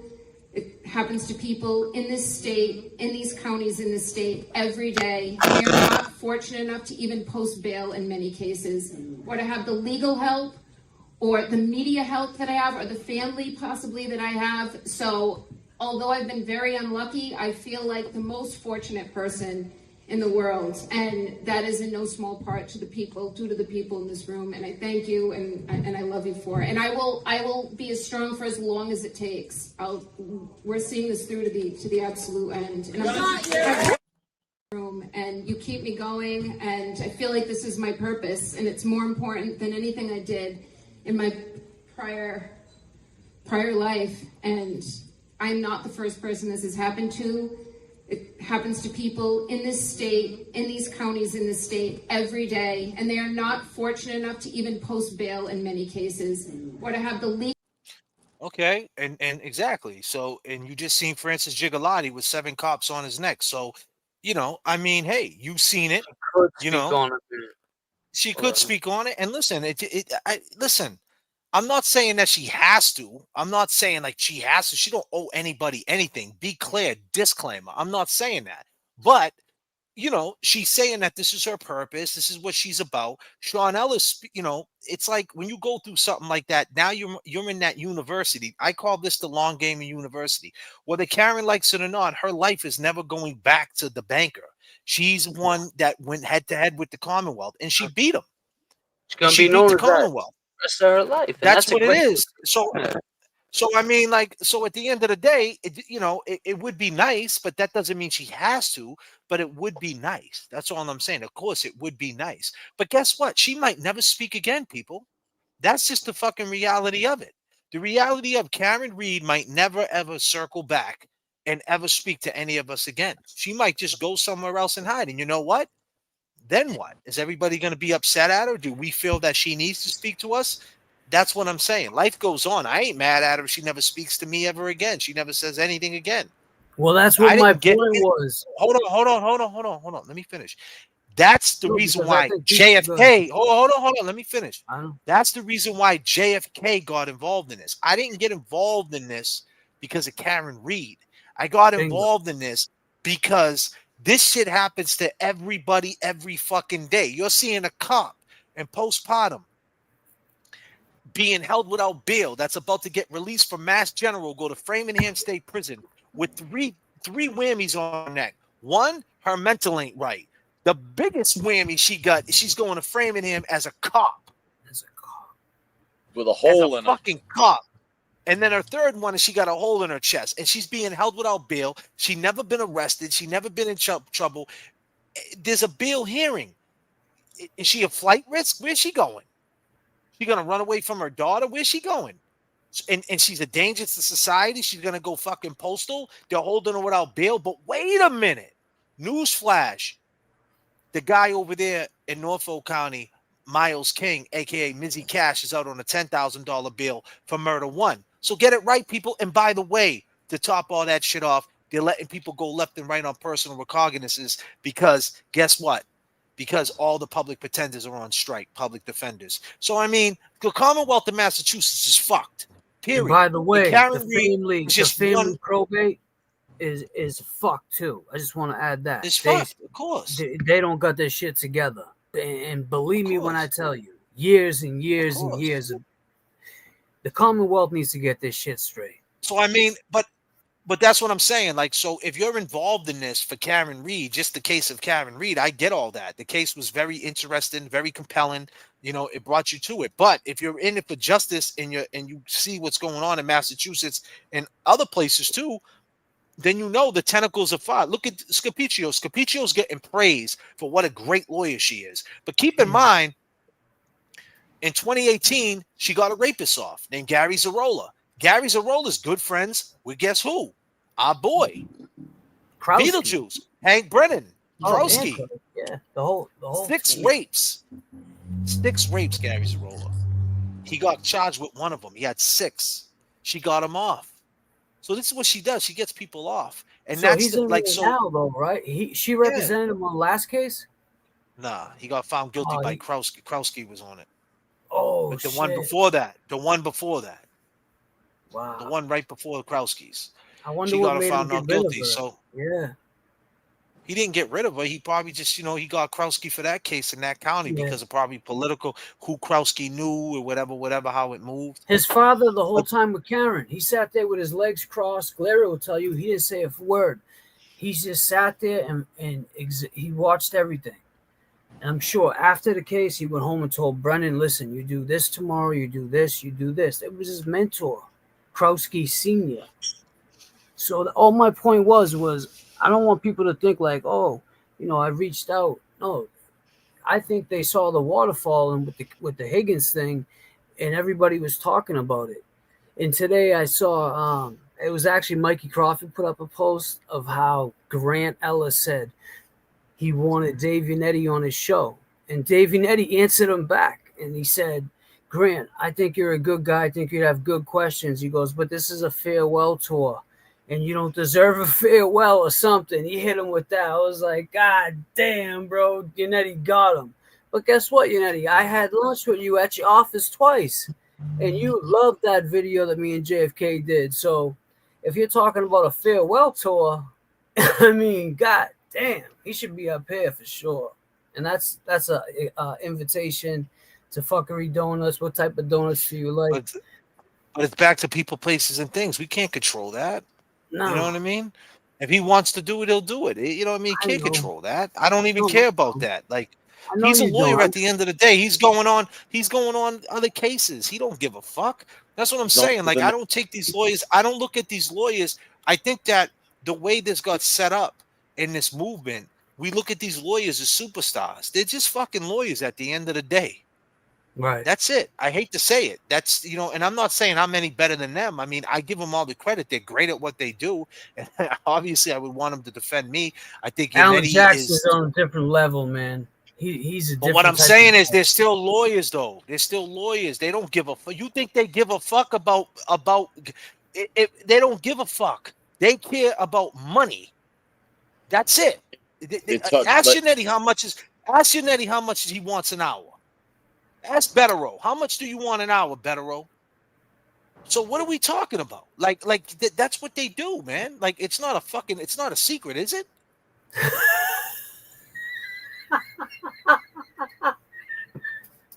Yeah, I mean, like you said the other. What the fuck? God damn, J.F.K. Oh, when you break it down like that, it's like we're sitting side by side on the bench waiting to go in front of what's his name, Kavanaugh. It's crazy. You're right, because the only people that leave the courtroom happy are the judges and the lawyers. Maybe some CEOs. Listen, man, you get in trouble tomorrow. If you get in trouble tomorrow and you got to retain counsel, the first thing they're gonna come to you with and say, "Yo, I need 5 racks up front." Yeah, that was me. It's no different than a dentist. You crack a tooth, right? What happens when you crack a tooth and you go to the endodontist? Oh, you need to do a root canal.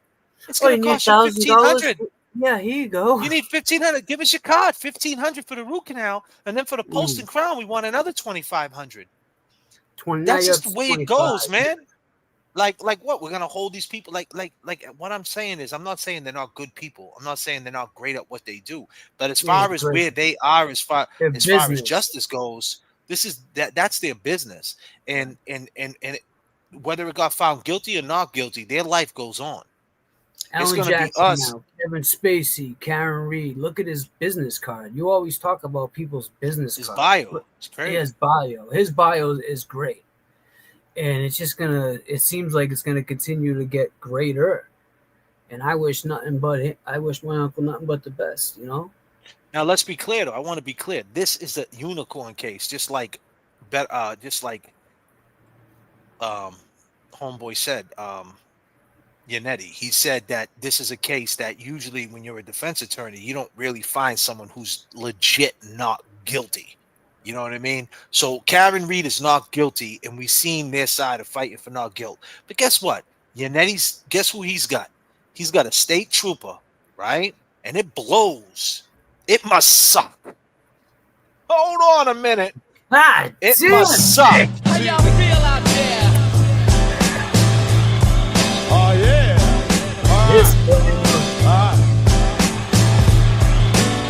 Check this out.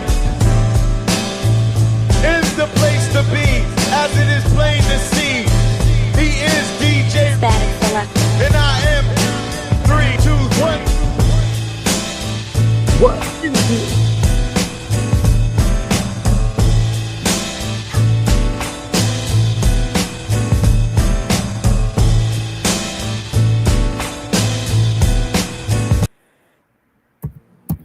Forgot. It must suck to be a Massachusetts state trooper. It must suck and blow. And that's the case that Yannetti has, right? He's taken on the Massachusetts state trooper case, going down Soldier Field Road. The cop pulled the dude over, and he was from Melrose. The state he's from Melrose, and he's taken on that case, and he's defending a Mass state trooper. Now, here you go. I forgot whether about he's that. guilty. Yeah, so what I'm saying is, like, here you go saying fuck Proctor, and now you're defending one who could be a straight. I mean, is that dude lying? He could be. The guy Yeah, who's why saying would that he make the that cop, up? you know, but hey, listen, allegedly, but is he lying? I don't know. But if he is not lying, Yannetti's gonna make it seem like he is a fucking liar. And guess what? And if Yannetti's going through the case, he's gonna look back and say, well, he is kind of fucking guilty, but he just gave me fucking 75 grand. So you know what? I'm gonna beat this case for him, because based on this law, that law, this law, that law, this, that hearsay, all that, and life goes on. So this Karenread case is a unicorn case, because at the end of the day, you're fighting for the right side of things. But in other cases, these defense attorneys they're not trying to find who's not guilty. They're just trying to see where they can even the balance with the rights and with the laws and what the Commonwealth can do and what they can't do. And that's why you hire them. Like, hey, you said I did this. Well, based on this law, this case law, you can't. And if you don't have someone saying that for you, you're going to get smoked. And that's what he's going to do. And he doesn't care if he's not guilty, and he doesn't care if he's guilty. All he cares about he cares about the law. That's all he cares about. Well, and that's the side he's on, is the law. Where'd you go to school? How far did you go? That's all. But I'm saying, like, so, like, as far as putting, like, Scapiccio is a perfect example. Like, with Ellis, it was plain to see that he was not guilty, right? Like, there was mad corruption. But then again, there was 3 bodies in 72 hours. In the same vicinity of... In 72 hours. So one night he goes out with his cousin, right? Yeah. And they go get diapers at 3:30 in the morning. 2 days later, he shows up to his cousin's house. She's dead. Her roommate's dead. 3 people. Mulligan's dead. All in 72 hours. There's 3 dead people. And Ellis is right there in the middle of it. And that's the reason why he got stopped. Because when he shows up at the house, they say, what are you doing here? And he goes, well, I'm here to see my cousin. I hang out here. This is my hangout spot. And they go, well, when's the last time you seen your cousin? He goes, oh, I was just with her the other night. We went out and got diapers. Oh, really? Where'd you get the diapers? Oh, I got them in Rosendale fucking Walgreens. Really? Wow. What time was that? Oh, it was at 3:30 in the morning on Tuesday. Well, wait a minute. There was a Boston cop who just got blasted fucking 9 times in the face. You didn't see him? Just... God damn. I mean, I'm saying, like, what Oh, I'm bugging? I mean, bro, that's fucked up when you put it. I mean, this is true. This is really what happened. And listen, it's 1993. It's 1993. Yeah. You get a receipt in 1993. I don't ever remember in 1993. Yeah, but let's also put context. They didn't have Glocks. This is when they first made the Glock, and it was like they just made. Listen, we're not going to speak on that. Yeah, but the point I'm trying to make is that either everything he was in the wrong place at the wrong. Listen.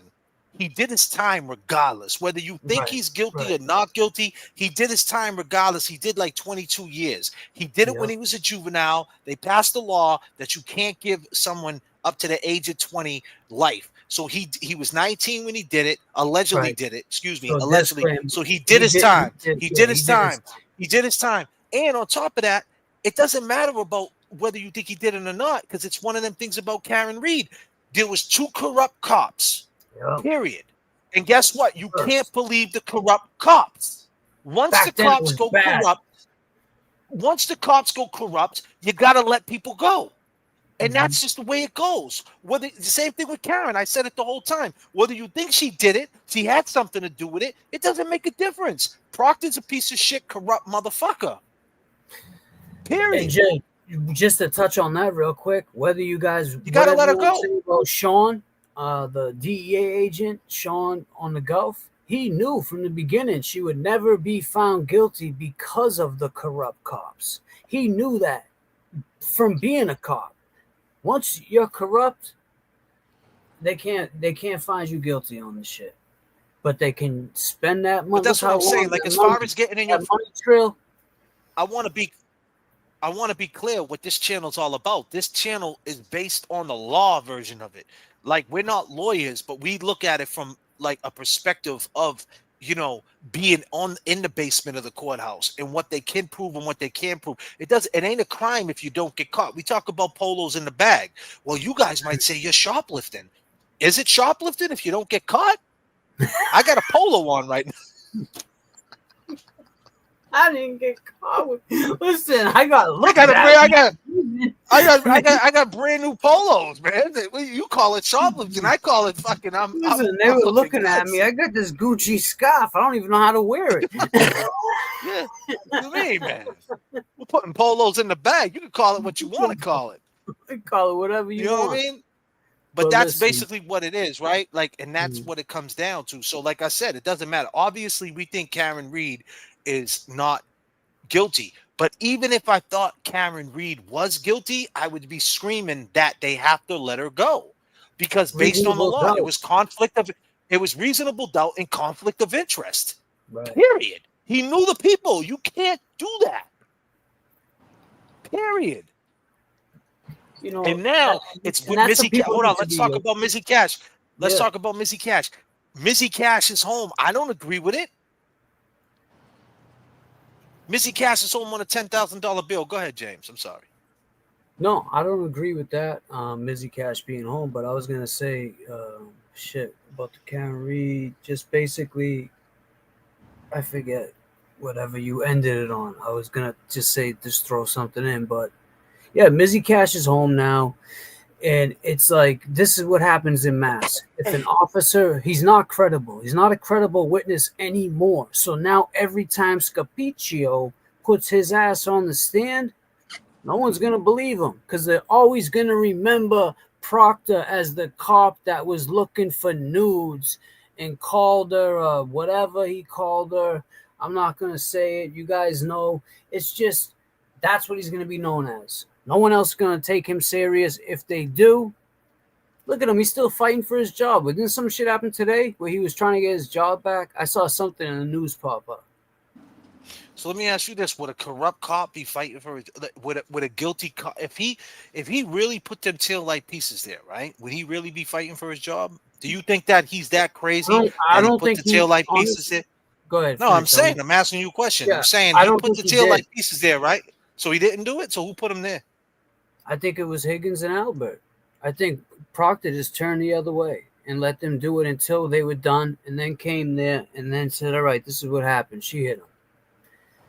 Because remember when, what's his name, Bukaki text Proctor, he was trolling him saying, God damn, you still haven't closed this case out yet. I should have put, say T. Reynolds on the case. He would have closed it out last week, like clowning him that he didn't close it out. So then he went to the Sally port and fucked around with the car and said, all right, I'll close it out right now.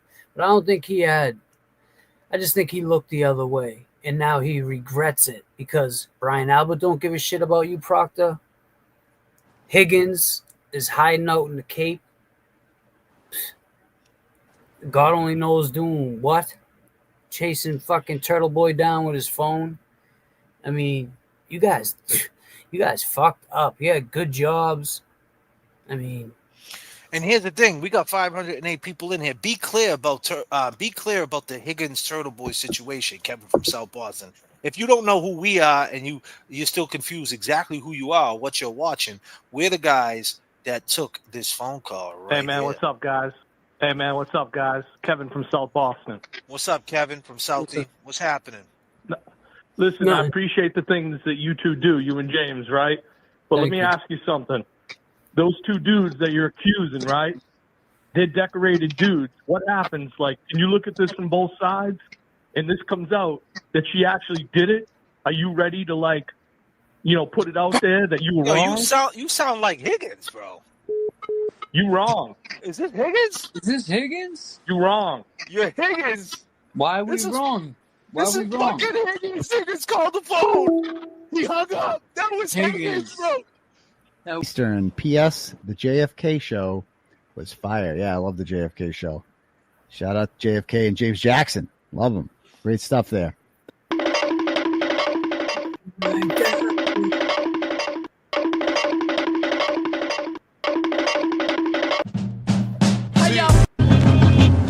Static selector.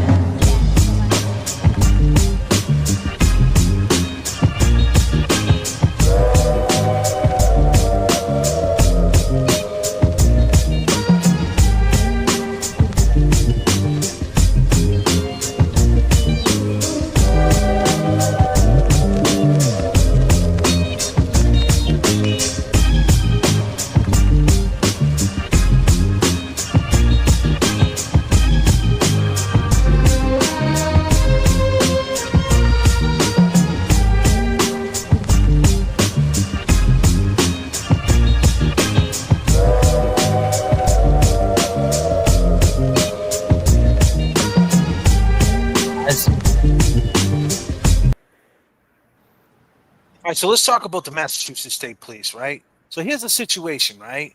This is how petty Massachusetts is, right? You got to have all these different, you know, do you understand in Massachusetts, if you get caught with a gun, you don't even have to have a criminal record. If you get caught with a gun, you're doing 18 months mandatory, period.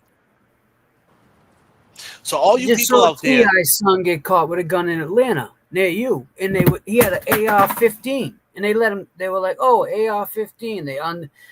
They carry guns around there like people carry packs of cigarettes in their car. I'm like, God damn! I was thinking of you. I saw it this morning, Jay. We got TB in the chat. There we go. What up, TB? I'm 4 minutes behind. I started showing my face around 2019. Should have done it a long time ago, for sure. Yeah. But you was a wild boy, TB. You used to, I mean, like, we're not saying nothing wrong. We're saying that, you know, you was making money. You were doing your thing. You know how the internet is, the Vines, the Reels. Like, you was ahead of the curve. You had your own website. But I'm saying he had his own websites. He had his own sponsors. Like, you know, he created his own thing, man. So, like, you know, he got to do what he got to do, you know. And and listen, I never knocked this hustle ever. You gotta respect. I think everybody respects that. And I all think levels. TV respects that we never knocked his hustle, knowing that never knocked his hustle. Where we stand, TV, where you with all that, you know, we always respected it. It's like whatever. That's what he does. What he does. We never came at it like some of these other people. So I think that goes crying about it. Yeah, we never cried about it. So we don't give a fuck. But I mean, listen, you got dudes like you got a good spice selling out the Wilbur, man. I'm happy for you. Honestly, that's a huge accomplishment, and I'm glad that you, Auntie Deb, you know, hopefully JFK, you'll be here when we go there. That'll be dope. So let's talk about the guns. So you don't even have to have a criminal record in Massachusetts to do 18 months for a gun case. No. So you could be LTL Media right now. And you get a gun from your friend. Todd hits him with a gun and says, "Here, Clara's gonna get you. Hold a gun." God damn. And if he gets caught, you, oh shit! I'm just saying, if he gets caught with that gun, he's doing 18 months. 18 Mando. That's it, Mando. He no parole, Mando, no movement. He's doing it all behind a wall. All behind the wall. None. All behind the wall. Fucked. He'd lose his mind. Imagine him doing 18 months. God, dude, who's gonna run his channel? Yeah. Oh, yeah. shit. Hit the heel toe. I'll run it. Oh. Yo, run. Hit the heel toe. Let's go. Oh, shit. We're working too. Yeah. That means my man had to run across 3 lanes. New horse to me is KEV 781. Oh, I'm sorry, KEV. Are we fucking? What are we doing?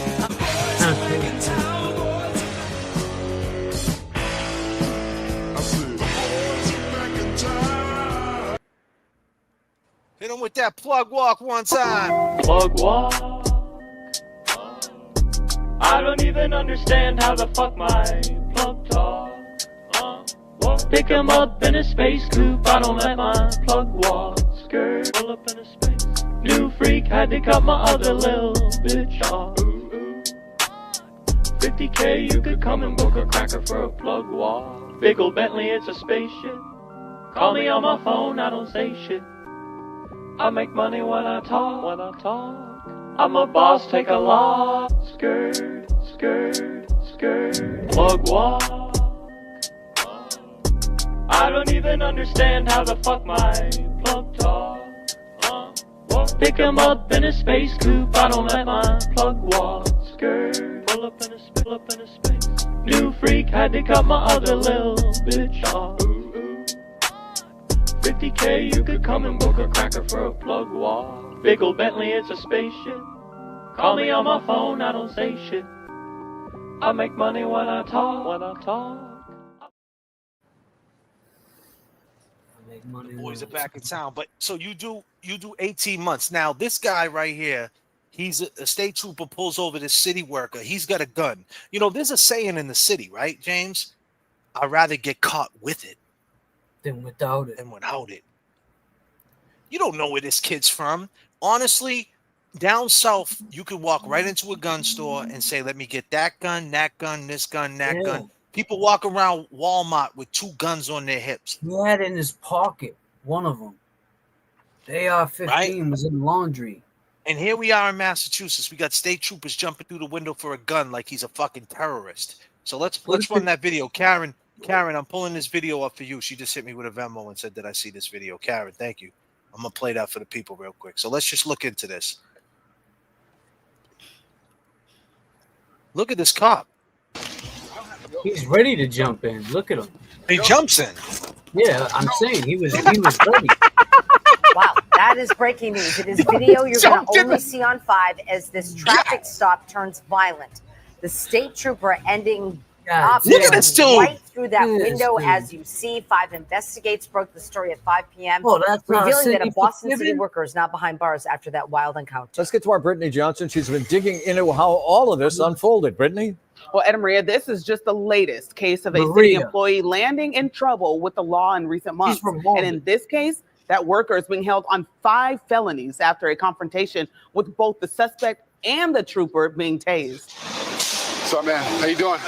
Good. Give you a license and registration. It starts as a routine traffic stop in South Boston. A state police trooper spotting a car with window tint that appears darker. First off the bat, this motherfucker pulled him over for window tint. No, you illegal can see search right and seizure. through it. Right? Listen, there you go. So let's go. Let's talk about the law for a second. Was he profiling this poor fucking dude or what? Look where he's at. He's downtown. 100%. He's downtown Boston. He's downtown. He's right up by City Hall Plaza. He's a piece Been of allowed shit. by law. It all unfolded here on Old Colony Avenue, just past a traffic rotary. I just got out of work. What do you do? Like, I can't see the ad. Oh, City of Boston. The driver, Nasiru Ibrahim, on the city payroll, working in the property management department. No, you're good. Just relax. No. This poor fucking dude works for the city, man. He's got a pistol. He probably lives in Roxbury. He probably needed the gun, dude. I know. The trooper Protecting writing in his his report family. that because Ibrahim's demeanor was nervous and he admitted to prior firearms charges, the trooper asked to inspect a Now let's just talk about what a stupid ass fucking criminal he is. He's got no reason to let this cop search the car. He's got priors, man. No, he admitted it. He admitted it to the cop. Oh, okay. Listen, rule number 1, if you're a criminal out there and a cop ever asks you, have you ever been arrested? You never tell him what you've been arrested for. You say, yeah. And if he goes, for what? Say, Google it. Fuck out of here. You don't volunteer information. Tell him you've been arrested for fucking loitering. Don't tell him you've been arrested for a gun. Are you a fucking idiot? What do you think was going to happen? You straight ratted yourself out. Now you're going to go to the Bay. Matter of fact, they said this is his third. He's going upstate. I just had to take a remedy class of driving windows tint. Is number one thing cops will use to pull you over. Exactly. Look at TB. TB, you're a... TB went from being a school teacher to a fucking straight... The darkest tint you can buy. He went to the straight... He went straight to the dark side, dude. He's like, they ain't pulling me over. He's driving around in a minivan right now. What do you got, a Sienna? God damn.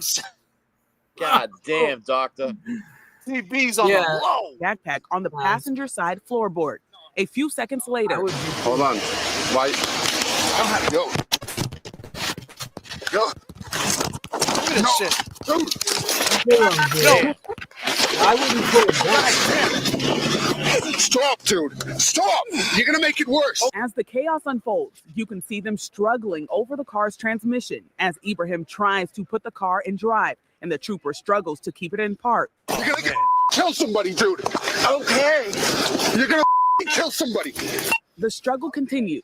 Then you can hear the trooper use his taser on Ibrahim.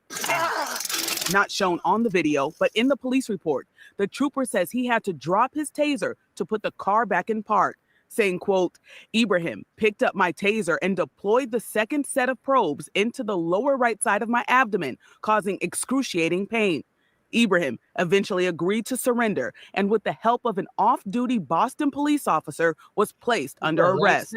Inside the car, according to the report, a .40 caliber Glock pistol modified to make it a fully automatic machine gun.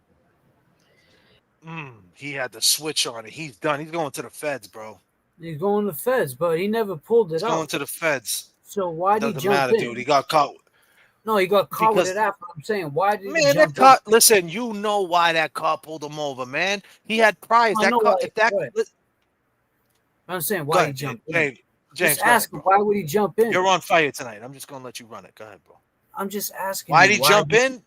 Yeah. Why do you think he jumped in? He didn't know. Why do you think? Because he ran his fucking license plate and it came back to his name and he ran his criminal history. And he had priors. What do you mean?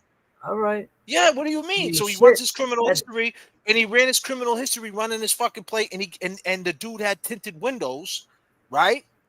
And he's like, all right, I'm gonna pull you over for that. And then he says, hey, what's in the backpack? And the dude gets all nervous. I mean, the dude had no probable cause, man.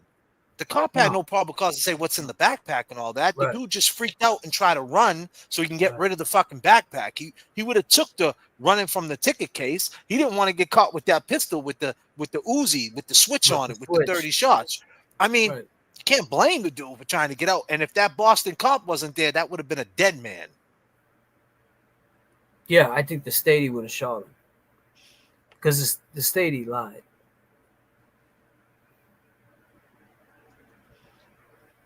Yeah, he's right over there. Yeah. That's where they were. I thought they were downtown, so they were right there by Old Colony. They were by the projects. Yeah, Old Colony. It's different over there. Old Harbor. So the Stadies are just waiting, and the Boston cops are waiting. There's so many police over there.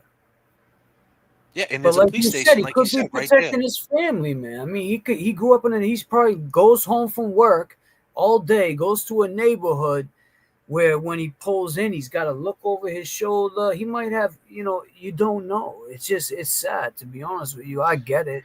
Why carry that shit if you don't want no problem? Don't start nothing. I get it. Well, if you don't need to carry the gun, don't carry it. But if he's from a rough neighborhood, like you said, I mean, he had a job at least. At the end of the day, that's what the cops do, man. They run your criminal history on that plate. And if you got a gun charge or an assault charge and you got any violence, they're pulling you over. Listen, if the Stadies get behind Turtleboy's car and they see it's him, they're pulling him over. No, you're right. You know what I mean? He said it's Roxbury, not Baghdad. No, I get it. I'm not saying that it's right for what he did. I'm just saying, but that's how it is, though, right? Like, if he's caught without it, he's in trouble. He might have beef. he could have some street beef with people. You know what I mean? So like, you're fucked if you do, fucked if you don't. But unfortunately for him, he's gonna go to the feds. So even if he was protecting his family, James, he ain't gonna protect them now. He's being held without bail for sure. So think about it. I mean, so I mean, to get, you know, if people are wondering why he's fucking, you know, the dude jumped the gun in there. I mean, let's take a second to think about that dude's situation. Like, he's got 3 priors with a firearm. He's got a city job. Feds. Yep. All right, but he's got a city job. Like you said, maybe lives in a bad fucking neighborhood. But I mean, what if he was turning his life around? Got a good fucking job. Sucks that he lives in a bad neighborhood and he needs to keep that shit for some defense. I mean, he doesn't have a license to walk, you know, a legit license. He'll never get one to go in and buy something. So he's got to buy something off the street. And he gets hemmed up with it. He gets caught up with a fucking... Could be a ghost gun. You know what I'm saying? I mean, and yeah, he put up a struggle because, like you just said, JFK, he'd rather get a fucking evading charge, leaving his car there, fucking tow fee, than fucking doing fucking, you know, 150 months in the feds. I mean, that's from the criminal perspective. TB got a point. It's Roxbury. It's not Baghdad. I get it. I totally get it. The dude shouldn't be doing crime. He should, you know, he got a city job. He should be thinking about his family. But here's the fact. I'm willing to bet. I don't know this. I can't say it's facts, but I'm willing to bet that cop ran his license plate. And when he seen that he had gun cases, that's why he triggered him. No pun intended. What's in that bag? And that dumb motherfucker, that goes to show you what a stupid ass criminal he is, because he said the dude told him he had gun cases. Cop probably already knew. You ever been arrested and hit him with the catch-22? Now the kid's like, damn, if I don't tell him, does he already know? And because the cop fool me if I tell him the truth. Yeah, so the cop probably followed him, and he probably seen him on his ass. He probably made some affirmative movements, was moving around funny in the car. Cop already knew dude's acting funny. They can spot that shit. That's the first thing they're looking for, is affirmative movements. They're making sure you're moving around, you're trying to stash something, put something somewhere. That's the first thing they look. And you know he wrote that up too.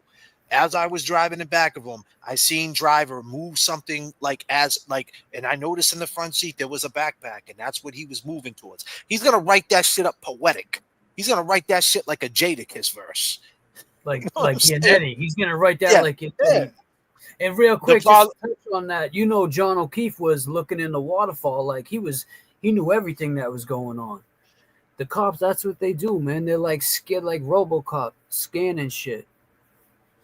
But you know, TB, you want a link? Come up, TB. If you want to come in, and talk to the boys? Send him a link if he wants to come in. I don't know what he's doing, man. He just might be chilling, man. Yeah, TB's a busy dude.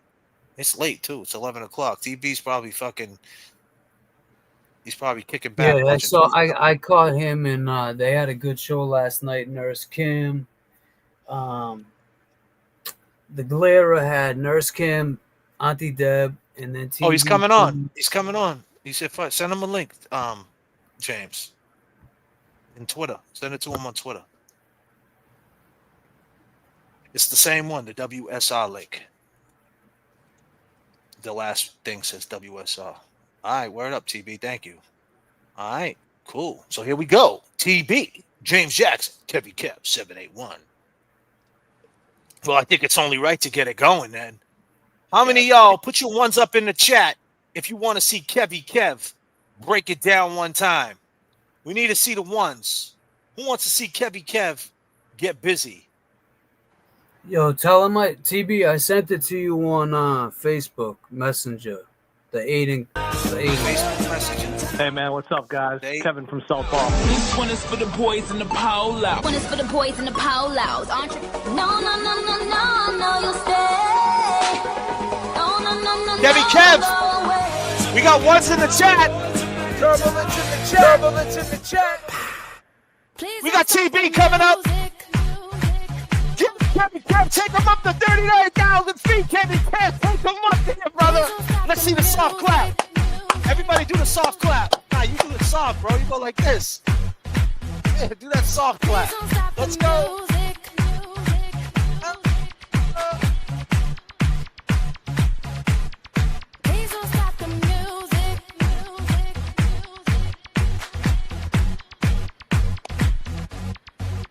TV up in here. Let's go. I'm making my way over to my favorite place. There I you go, gotta Kevy get Kev. my body moving, shake the stress away. I wasn't looking for nobody when you look my way. Possible candidate, yeah. Who knew that you'd be up in here looking like you do?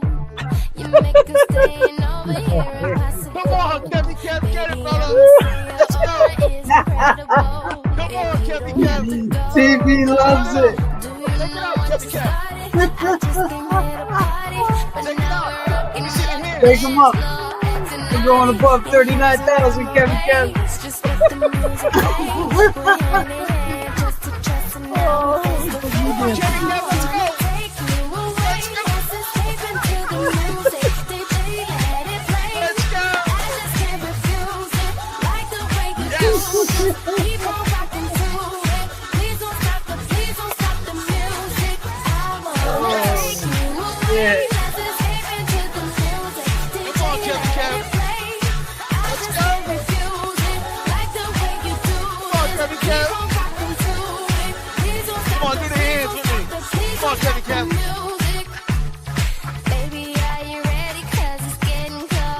Yes. God damn. God damn. TB has entered the room. What up, TB? Yo, I appreciate the things that you dudes be saying on your show, man. Yo, we appreciate you, man. Oh, man. It, you know, you and James Jackson. Yeah. You know, James, but you know, what if you got it wrong? You know, what if you? Yeah, know? that's. Well, what if we did, TB? What if we did? What if you got it wrong? Because you started this shit. I mean, I would probably be subject to a lawsuit by now. I mean, I gave him some pretty strong accusations, like the worst things you could call people. I said it about them. I check my mailbox every day. I love it. Have to receive it. I don't know. They tell me it's coming, but I keep checking the mail. I don't know if they got the wrong address or what, but I don't know. I was expecting it by now. So TB, you got the Wilbur coming up. You locked that in. I heard you said you sold 700 tickets, man. That's big boy shit, man. You're selling more tickets. You're selling more tickets than a Boston hip hop artist. You shitting me? I'd like to sell it out. You know, that would be cool if we could sell it out. We're coming close, but they can fit like a little under 1,100. We got some celebrities in the house. We got Mark Betterow. We got Melanie Little's in the house. We got the Glarer, a couple other guests. So should be good night. You know, honestly, I'm like looking at it, and you know, I rarely get nervous, but like with this, I'm like, I don't know what the fuck I'm gonna do. I don't know. I can't just do like a regular live show. It's like usually I'm sitting in front of a fucking green screen talking by myself. I've never like entertained a fucking large theater where it's like where John Wilkes Booth fucking killed Lincoln in there. It's like got the little things up in the the corners, people with the special boots. It's like I got the balcony, right? They got the balcony. There's two of them. There's like an upper balcony and then a regular balcony. I watched Kirk Minahan's show there, and I'm like, man, I got to come up with something. I need like a plan. So me and Auntie Deb are working it out. So it'll be good. You know, it's like we're gonna have some. We're definitely gonna do a freestyle. That's got to be in the cards. There you go. Absolutely. He freestyles too. Aunt Deb, you guys should go back and forth. Yeah, and like that whole setup in there. You know, they serve beer or alcohol. They got a bar and shit in there. So like, you don't want to just sit up on stage and just shoot the shit like for 2 hours. Right. Like, you got to go into the crowd. You got to go in there, talk to people, like keep them lively, you know, because people will get fucking restless, like especially when they're drinking. Like I've tried to do a live show in Taunton last year, like right before the trial started, and I did a show from there and I broadcasted it, and no one would shut the fuck up because everyone's drinking, and so it's like when you got a big crowd like that and people are drinking, you can't just sit on the stage and talk and expect everybody to just listen. That's not going to happen. So like you got to get in, you got to work the crowd. So I've been taking some notes and figuring out it's going to be a good show no matter what, you know? Yeah, you're polished anyway, bro. Just keep doing what you do, you know, and, you know, stick to what you do a 3-hour show every Tuesday and Saturday with no problem. So you got this. It's just different. going out. It is different. It's live, but, you know, you're going to be okay.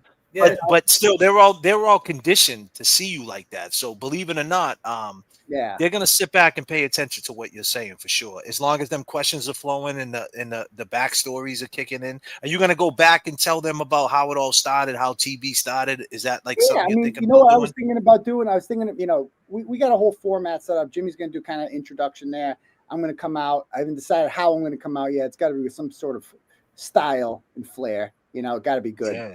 And then, we're going to do a whole, we got a rap thing set up. But I also want to I think it would be good if Jimmy goes in the crowd and just walks around and fucking takes questions from people there. And we kind of have a conversation back and forth where he's in the crowd and I'm on the stage, you know what I mean? Something like that. So we're coming up with some ideas. So it'll be good though.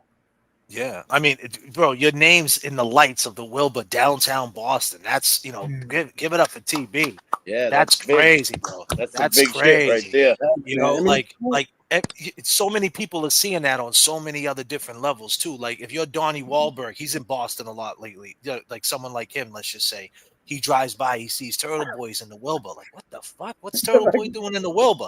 You know what I mean? Guys like that, like Jalen Brown or somebody, Portnoy. Portnoy couldn't sell out the Wilbur.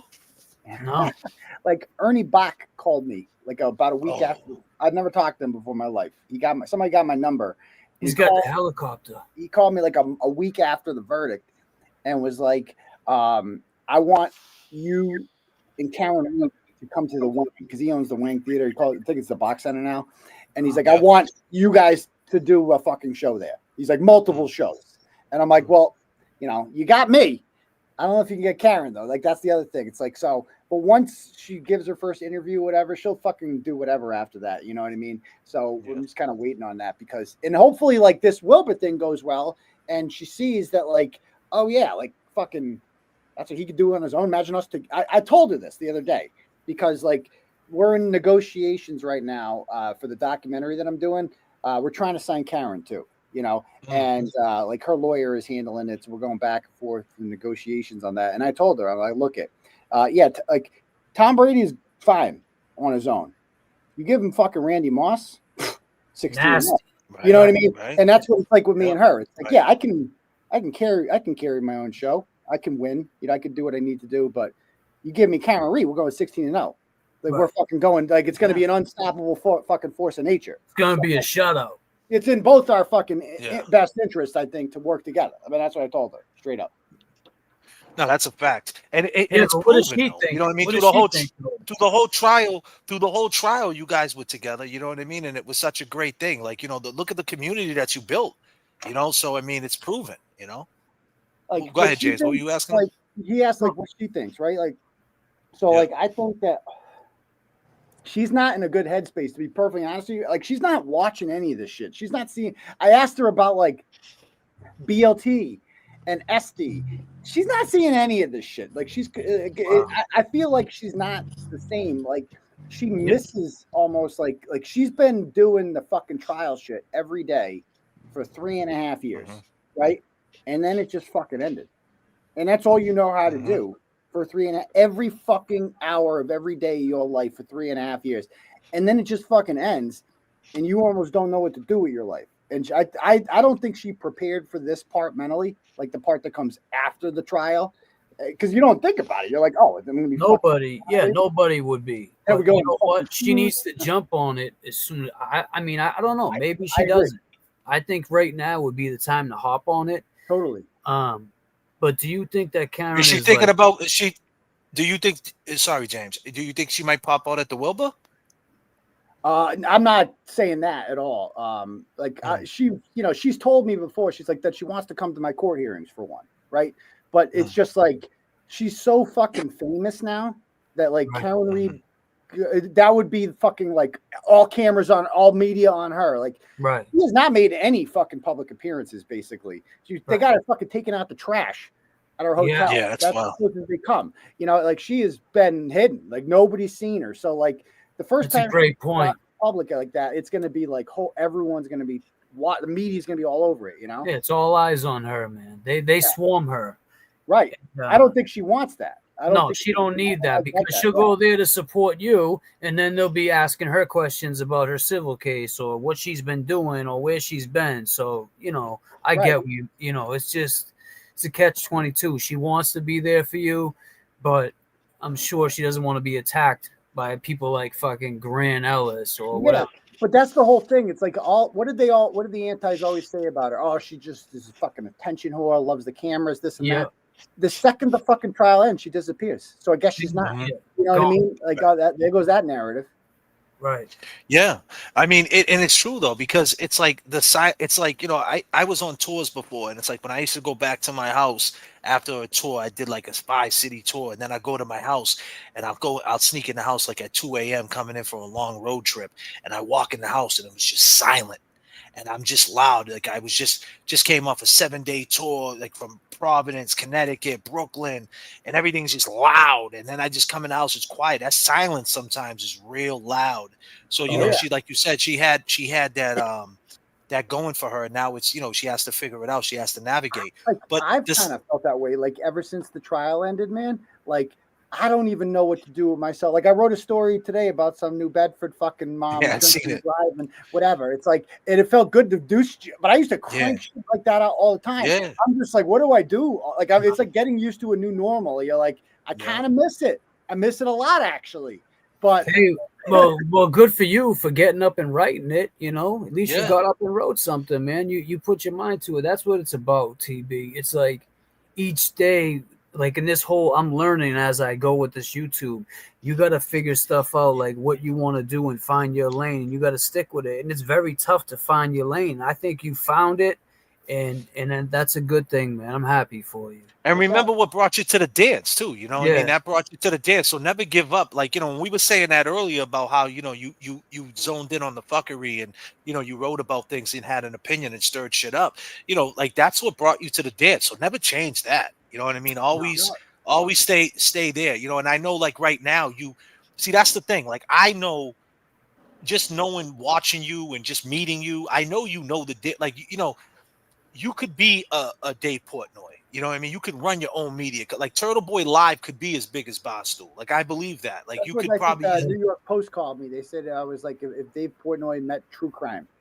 Yeah, like you could be that. Like you could hire Hey, let me throw it this guy. You could hire J.F.K. and James Jackson to do a show on your Turtleboy Live. You know what I mean? When you grow your empire and hire us. But what I'm saying is like you have that, you know, the levels of this shit. And sometimes you got to tap into what they want you for. Sometimes you got to do the smallest shit. Not everything's got to be a blow. Not everything's got to be a knockout blow. So like you writing them little articles about the people in New Bedford or whatever, like that's the jab, right? Sometimes you got to hit them with the jabs. And like obviously you hit them with the blow. You fucking shook the whole state of Massachusetts up.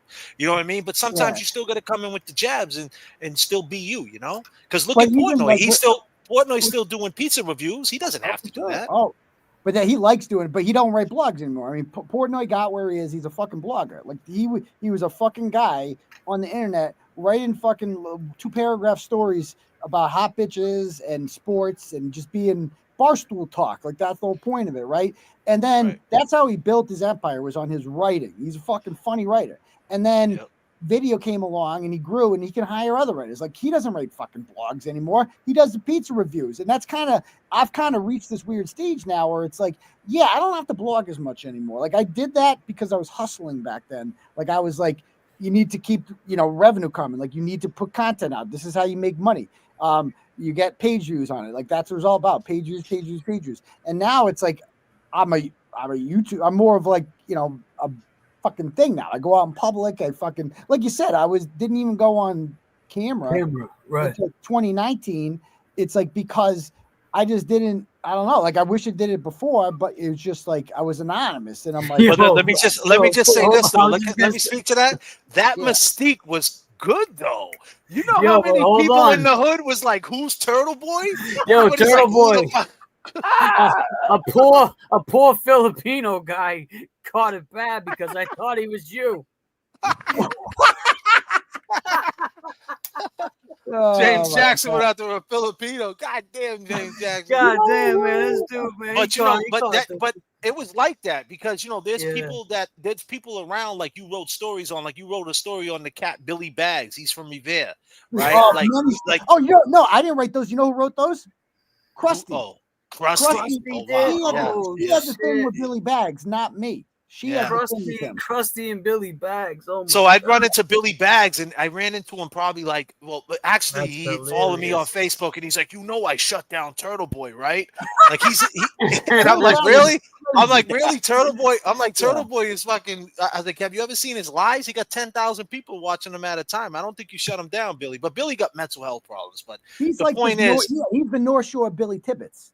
yeah, it's like it's the same Billy Tibbetts and Billy Bags. Like Right. you know, I think they know each other. They But Billy was like, he didn't know who you was. Like, he was like trying to get on the podcast and try to figure it out, navigate it and shit. He was wild, man. I remember seeing that. But you had him, but that was great though. It was like some WWE shit. It was like the attraction, the mystique, like who is Turtleboy? So you killed it with that. See, that's what I'm saying. Like, I see what you do. Like everything you do is an angle, and I get the business wise, and you was way before your time too, like you say, getting money off this shit at the end of the day. Way before your time, and now you're getting what's deserved to you. So that it paid off, I do like this more. I have to remind myself that like what I'm doing is work. Like if even going on fucking Twitter and like posting shit, like I'm a conversation starter. That's what I do now.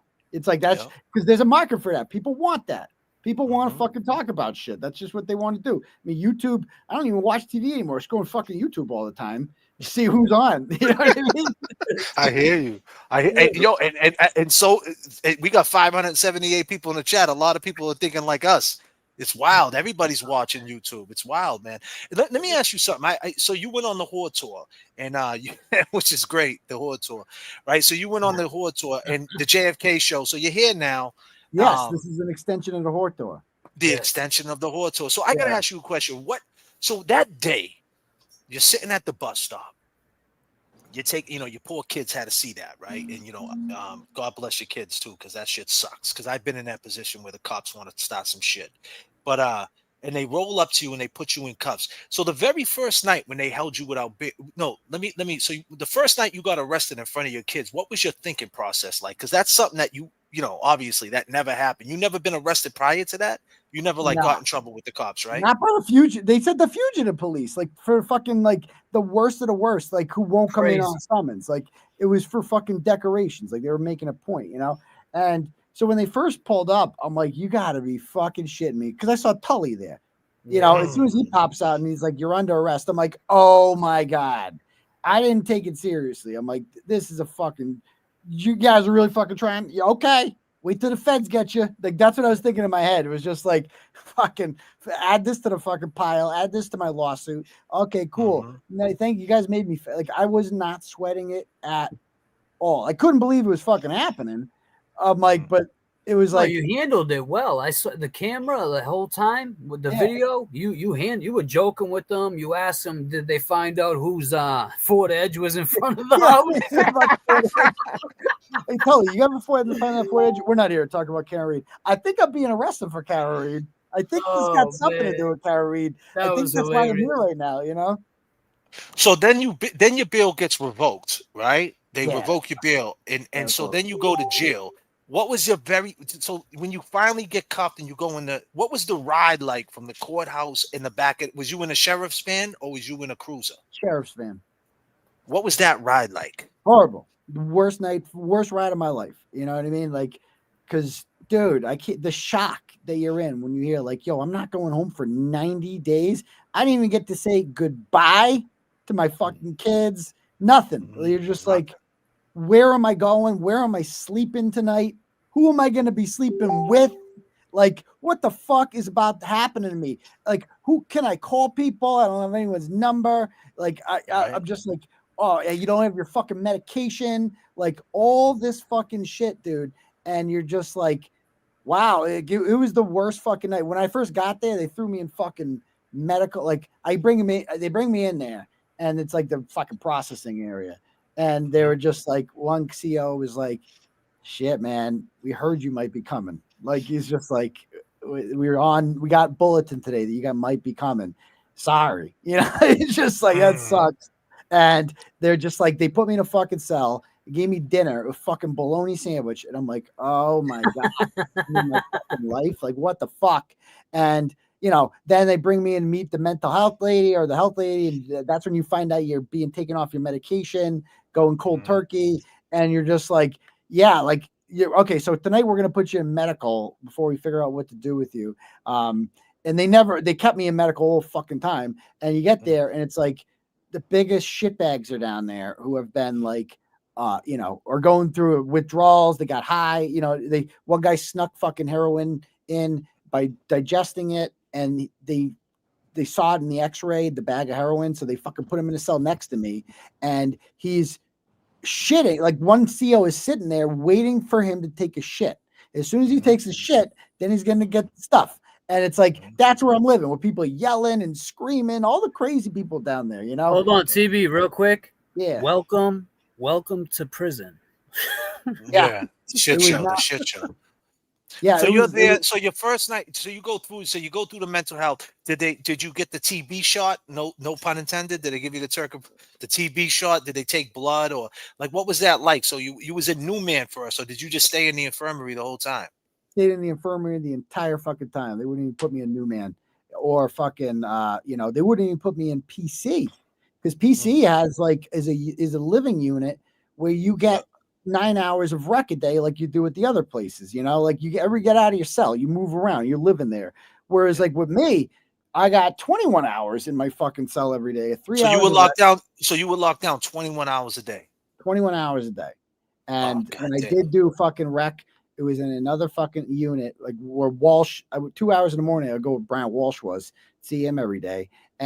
But you don't get to talk to anyone. They're all in their cells, and they're just watching you fucking get your exercise, watch TV in their living area. So you're just sitting there, and then you get the fuck out. You know what I mean? It's like, so I really had very limited interaction with other prisoners, and which made it go by so slow. Like, I remember I had a hearing on the fucking fake victim got an order on me January 8th. And so I've been there for like 2 weeks. Right. And I'm sitting in there in the holding cell at Dedham District Court, and they bring in this other dude who's from Norfolk jail. And he's like, yeah, he's telling me what he's in for. He's been in and out of jail his whole life. Like, you know, like drugs, shit like that. And Puerto Rican dude, I think. And I'm just like, so we're asking what unit he lives in, and he's telling me, and I'm like, what do you guys do all day? And he's like, oh, you know, we just fucking hang out, play chess. Yeah, I'm like, damn, I wish I had someone to play chess with. Like, it's just like, I'm fucking bored. Like, I would love to play chess with fucking someone to make the time go by faster and like have a human interaction and fucking play with shit. You know, like, did you have access to a library? Once a week, I got to go to the library and take 2 books out. And so, yeah, I mean, I definitely read a decent amount of books in there. And because after a while, I just reminded myself, like, I had a better attitude as I went along. And it's like, this is just like a ghetto vacation. Like, that's what I kept calling it. It's like, this is just like, you'll never have an opportunity again where you just have no responsibility whatsoever. You can just fucking read all day, take naps, watch fucking videos on your nap time. Yeah. And so that's what I did. Exercise. Like, I'm like, I'm just going to make the fucking best of this. And I did. And, you know, got out. But man, yeah, the first night was the fucking worst. You know what I mean? The drive there, the shock of that. Like, dude, that's shock. It's just shock. There's no other way to fucking describe it, you know? So how the COs treat you in there? Did they treat you like shit, or would they agree with you? Did any of them on the low come to you and say, we think Karenread's not guilty? Like, what was that like? So many came and said, and I've seen a couple of them since at fucking outside the courthouse supporting Karenread, COs, you know, but so many of them came up to me. Even my first night, man, they were just like, Big Turtle Rider, or like one, she's like, what am I going to watch on Tuesdays and Saturdays now? You know, like, and she closed my cell that night, and she was just like, you don't belong here. And you could tell she felt bad about it. She felt genuinely bad about turning the key, you know? Right. Yeah. Yeah. Did you ever think like you would bump into someone that you might have wrote something on that someone didn't like? Did you ever think? Oh, I did multiple times. So even like when I went down to like evening rec, all right. Yes. So I go to this area called the Shoe, and if you get in a fight in one of the other units, they will send you there for, you know, a day or a week or whatever. And it's 23 hours a day in your fucking cell. It's horrible. And so I'm like, I go down there to exercise, and one guy's in there, and he's like, you know, hey, yo, Turtleboy. Like they all kind of loved me. They all knew who I was. But like one kid was like, yo, you wrote about my mom. And I'm like, I did? I'm like, oh shit. I go, I can. What happened? I'm like, what did your mom do? He's like, oh, you know, she was on the school committee in this town, and then I'm like, so okay, so what are you in here for? He's like, well, they say I shot someone at the South Shore Mall in Braintree, allegedly. Man. It's like he ended up getting convicted by Proctor was the detective in his case. Julian Hammond Desir, like went up to a fucking dude, shot him in broad daylight in the middle of the fucking mall. Skinny kid, can't weigh more than like 140, 150 pounds. And he's in there fucking COs are telling me that like, oh yeah, his first day here, he just stepped to the biggest fucking dude. Like he just immediately made a name for himself as like this scrappy fucking killer, you know, like, and you're like, damn. But I'm like, yeah, I'll take it down. I never did, of course, but life. But so did you have visits up there? Did your kids come see you up there? Or you said no? Oh fuck no. I thought I was wanted to the first day because I'm like, I can't go this long without seeing them. But I'm like, the more I thought about it, I'm like, no, they can't see me like this. Right. They cannot see me like this. Like that's something they will never forget. Like they will always they'll forget about me being gone for 60 days for work. I told them I was gone for work. Right. They'll forget about that, you know. But what they wouldn't forget is going into a jail and seeing you behind glass. Like that would be I'm not doing that to them. Fuck that. That would be selfish. That was a good call. Yep. So let me say this. How did you call home? Was it, you said they had tablets. Now I know like back when, you know, the jail days back in the day, it was all through the phone. Now people are saying they're doing FaceTime calls through tablets. Was that how it was set up with you, or was it phone still? Yeah, there's no FaceTime because then people would just be jerking off into it all the time. Gotcha. You know that's what they would do. Like, you know, they wouldn't let these dudes use fucking video. They'd just be fucking jerking off the whole time. It's like you're horny in jail. You know, you're alone. Those chicks. And so, so it's just calling. And so I like talk to, you know, you just plug it into the headphones into the tablet, and I would just call people all day. I was on the phone chatting like a schoolgirl the whole time I was in there to everyone. You know, it's like, but obviously talk to Meredith a lot in there, but also my legal team. This chick Courtney, who's like Tim's paralegal, Tim Brio's paralegal, talking to her a lot just about my case. You know what I mean? And remember there was that whole thing about like Mello filed a motion.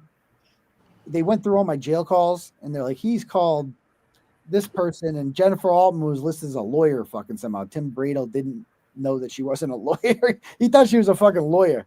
And so he made her and so our calls were private. And then Mello found out and he's like, they're conducting witness intimidation on private calls. She's his thug on the internet. She's his bully. She runs the operation. He's like, he makes me sound like I'm like fucking some Don, you know what I mean? Like mafia. Yeah, John Gotti in there. Fucking YouTube show. Relax, pal. It's not that serious. You know what I mean?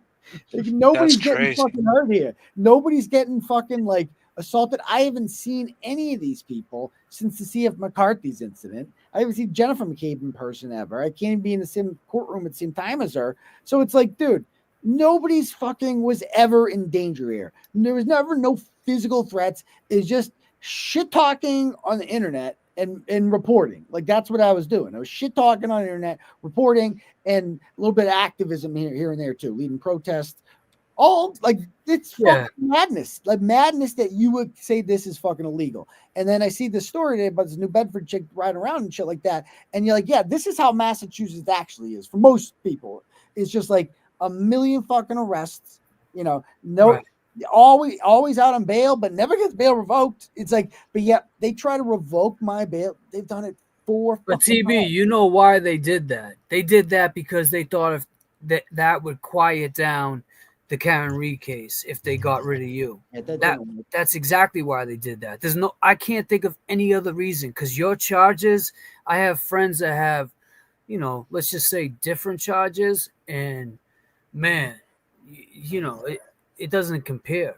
Yeah. So they just tried to get rid of you, I think, at the time. So now it's like, what are they going to do now that she's found innocent?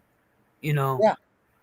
Dude, And now, so now when you go to court, now let's talk about that for a second. Now that when you go to court and she's innocent, do you like, so when you were going to court and she still was in court, like what was the vibes like when she was still in trial, and the difference between now that she's not guilty? Do you feel like they're gonna wave the white flag, or do you still feel like they're coming at you still? Like, is there any difference? No, I feel first one. I feel stronger. Like I feel like we're emboldened by this, you know, because everything I said and did was validated by two juries.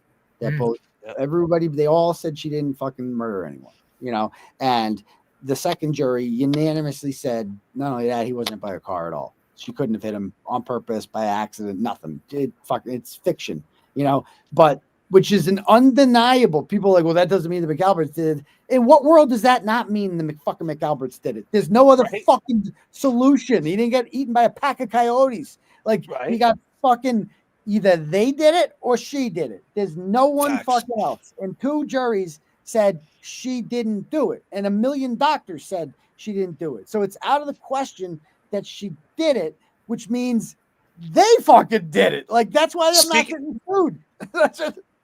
Speaking of someone who did it, right? We had a guy call in. Matter of fact, you talked about him right when you called in. The guy named Kevin from South Boston. So you took a ride down. You was in the Cape. You decided to take a detour, and he's outside on the front fucking lawn, right? Whatever the hell he's doing, and he starts chasing you down. So what was like going through your mind when you seen this fucking guy? Like you're face to face. You're face to face with this dude. I couldn't believe it. I just couldn't believe it. Like, I've never seen him before. Like, we've driven by his house before. Like, whenever I would go to her house, like whenever I go to her parents' house in Mashpee, like she'd always be like, let's drive by fucking Sandwich. And like, he was waiting for you. And like he's never been outside before, ever. Because this dude's like a recluse. And so I'm like, there's no way he's gonna be outside. We were just in the neighborhood. We went to get a coffee. We're in the neighborhood, and we just fucking drove by. It's like a tourist attraction. Like, you're on safari. Most of the time when you probably go on a safari, you probably just drive around, don't see shit. But then one day you see a fucking rare rhino in the wild, and that's fucking Higgy Bear. And you're like, oh shit. Like, when I first saw him, I'm like, holy fuck, it's Higgins. He's on the fucking lawn. Oh, you're wrong. Cars are in the driveway or something like that. Like, maybe like what's going, like, you never know what's, like, you could pick up on shit. I didn't actually expect to see the man in the flesh. You know, the decorated dude himself on the fucking lawn. The decorated dude himself. So you know what I say? You know what I say, right? Like, and before you continue the story, but what I always said, I don't know if you heard me say this before. You know how that is? Not only did he give the video to the Krusty Panties and she got her hands on it, and it shows an admission of guilt. But if he thought he was in the good graces with the police, right, and he still thought he was a cop, and he didn't do what he did, when you turned around in that cul-de-sac, he would have stood in front of your car and would have told you to stop and called his boys up. If he didn't do anything, he would have flexed his muscle. With a pistol. But he might have pulled out a gun. You know what I mean? But he didn't do that. So it goes to show you that he's guilty as shit. You know what I mean? Right. That little interaction. So what happens? So now you go by and you turn around in the cul-de-sac. What's going on in your mind, knowing that you have to drive back by this dude? I saw it. We made eye contact. I'm like, holy fuck, he's gonna notice me. Like, is he gonna see me? Like, what's gonna happen?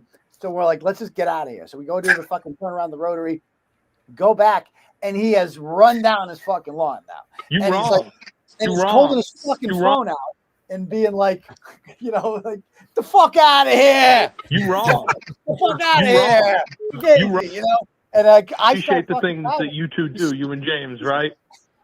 He stops filming and then he starts running after us. And I'm like, bro, Higgins is running. What did Meredith say? I'm like, I don't even remember. I'm like, drive, bitch, drive. You wrong. Like, get the fuck out of here. You wrong. You wrong. You wrong. You wrong. Oh, Higgins. Oh, shit. I gotta take him up to 39,000. Oh, shit. we're working too. Yeah. I mean, my man had to run across 3 lanes. New horse to me is KEVY 781. Oh, I'm sorry, KEVY. Are we walking? What are we doing?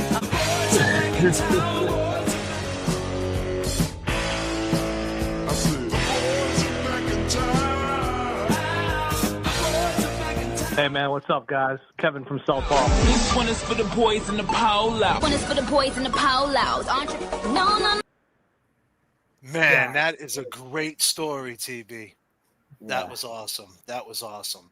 And so you got out of there, and so, like I said, if he thought he was still a cop, he would have stood right in front of your car. No question about it. Never thought about it that way. Yeah, absolutely. He was on a dog runner, fucking running back and forth on his lawn. Yeah, you know. So crazy.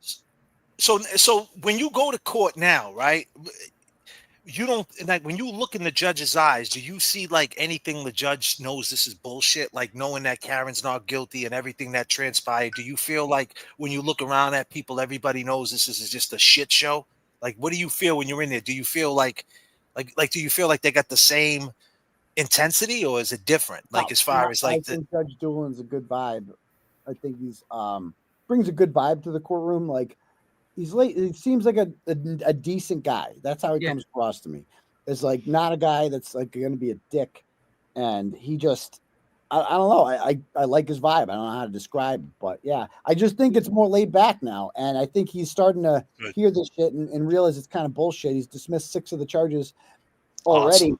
And you know, it's like eventually, dude, it's like, seriously, it's over. Like the trial's fucking over. Like, why are we still doing this? We're still dragging this shit out. Like, I think they're just gonna get tired of it. I think they're gonna get bored with it, and I think they're gonna tap out eventually. That's my guess. When do you think the trial is gonna start? If a trial even goes there, like, do you have any idea? Years away, man. There's so much discovery, and we might take one of them to try. We could do that fucking window intimidation one or the fake victim one. Like those are easy to fucking beat.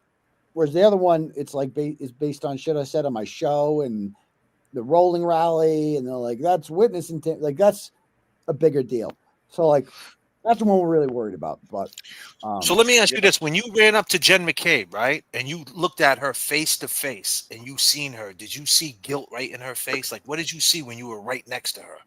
It was the most obvious guilt I've ever felt in my life next to a person. Like the way she looked at me and the way I looked at her, like she couldn't look me in the eye. No, she knew that like this guy has figured me out. This guy has got to the bottom of this. Like he knows exactly who I am. My bullshit isn't working with him, and a lot of people believe him because like I'm finally getting my she's gotten everything her whole fucking life. For the first time, she's not in control of a situation because she's a fucking control freak. You know, like you saw it with how after John was discovered that like she's on top of fucking everything, dude. Like I got all our texts, and I can't wait for this one day to be unimpounded. And I'm just gonna release them all. You know, we're gonna go over them all. It's gonna be fucking. So I mean, wow. People are expecting like some big fucking bombshell. I don't want to get your hopes up. Like we're not gonna solve the mystery who killed John O'Keefe. Nothing like that is gonna come out. No one's getting arrested over her messages or anything like that. But like just reading them all in order, because we've been presented them in trial in piecemeal. You know what I mean? Like we've been like, oh, you said this in the group text. Okay. The Asian thing, then we'll come back to that group text later, whatever. To actually read her messages chronologically, knowing what was happening at that time, like knowing, like all the people figuring out that, oh shit, you were involved in this. Like, you know, like it's crazy, you know, and also being like doing the normal mom thing. So like when you see it all, it's just like, wow, this is an amazing retelling of the story I've never heard before. What do you feel about Julie Albert? What do you? Oh, go ahead. Sorry, Kev got a question. Go ahead. Sorry, Kev. Go ahead. Hottest lady in Canton. Nah, you know, I mean, I got a question for you. I mean, did there ever come a point? You know, I mean, like, you know, you didn't know Karenread before all this. I mean, she wasn't your friend, or you know, you didn't know it. You didn't know her, you know. Did there ever come a point where you said to yourself, shit, like I'm in deep with this, like am I doing the right thing? I've never once asked if I'm doing the right thing. I know it's the right thing. Like I've never been so certain of anything in my whole life. I didn't ask for this to happen. I didn't ask to be arrested. I'm just fucking dude. I feel passionate about this shit. Like I've never believed in anything as much as I believe in Karenread's innocence. You know what I mean? Like I'm not faking this shit. This is not a show. This is not me trying to fucking grift for like. I know I believe in this shit. Like to my soul. And I was so happy when she was and I ain't the only one. You know what I mean? A lot of people out there felt that way. Right. No, I agree. I just, you know, what I mean is like, you know, you had like rolling rallies. You had people that were driving in cars, following you to neighborhoods and shit. Like, I mean, this movement took off. Yeah. You know, I mean, and you know, what was your thoughts on that? What was your experience? Did you ever say to yourself, like, holy shit, this is happening? Like it's still happening. We're in it to win it, you know?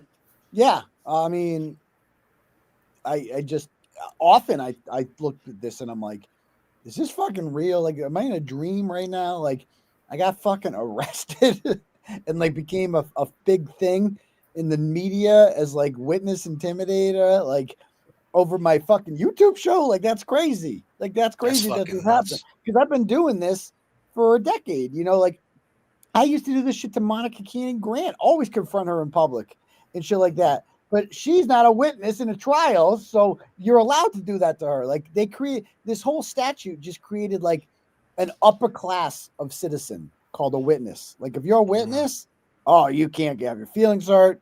No one can fucking come near you. No one can put fucking rubber duckies near you. Yeah. You're special. You're fucking a special kind of citizen who everybody else has to walk around on eggshells around you because lest your fucking feelings get hurt and then you feel witness intimidated. You know, it's like, so the statute's the problem. Right. Oh, definitely. And when let me say this. So do you ever have like bad dreams? Like thinking about like, you know, God forbid, like this fucking guy, Brian A. Because not for nothing, he's a scary dude, man. I talk a lot of shit about the dude too. And like, you know, and I heard some things about him. Have you ever like, you know, thought like these dudes are going to come for you or something? Because, you know, you never had no dreams like that? No, I have dreams about much scarier things called the police coming after you.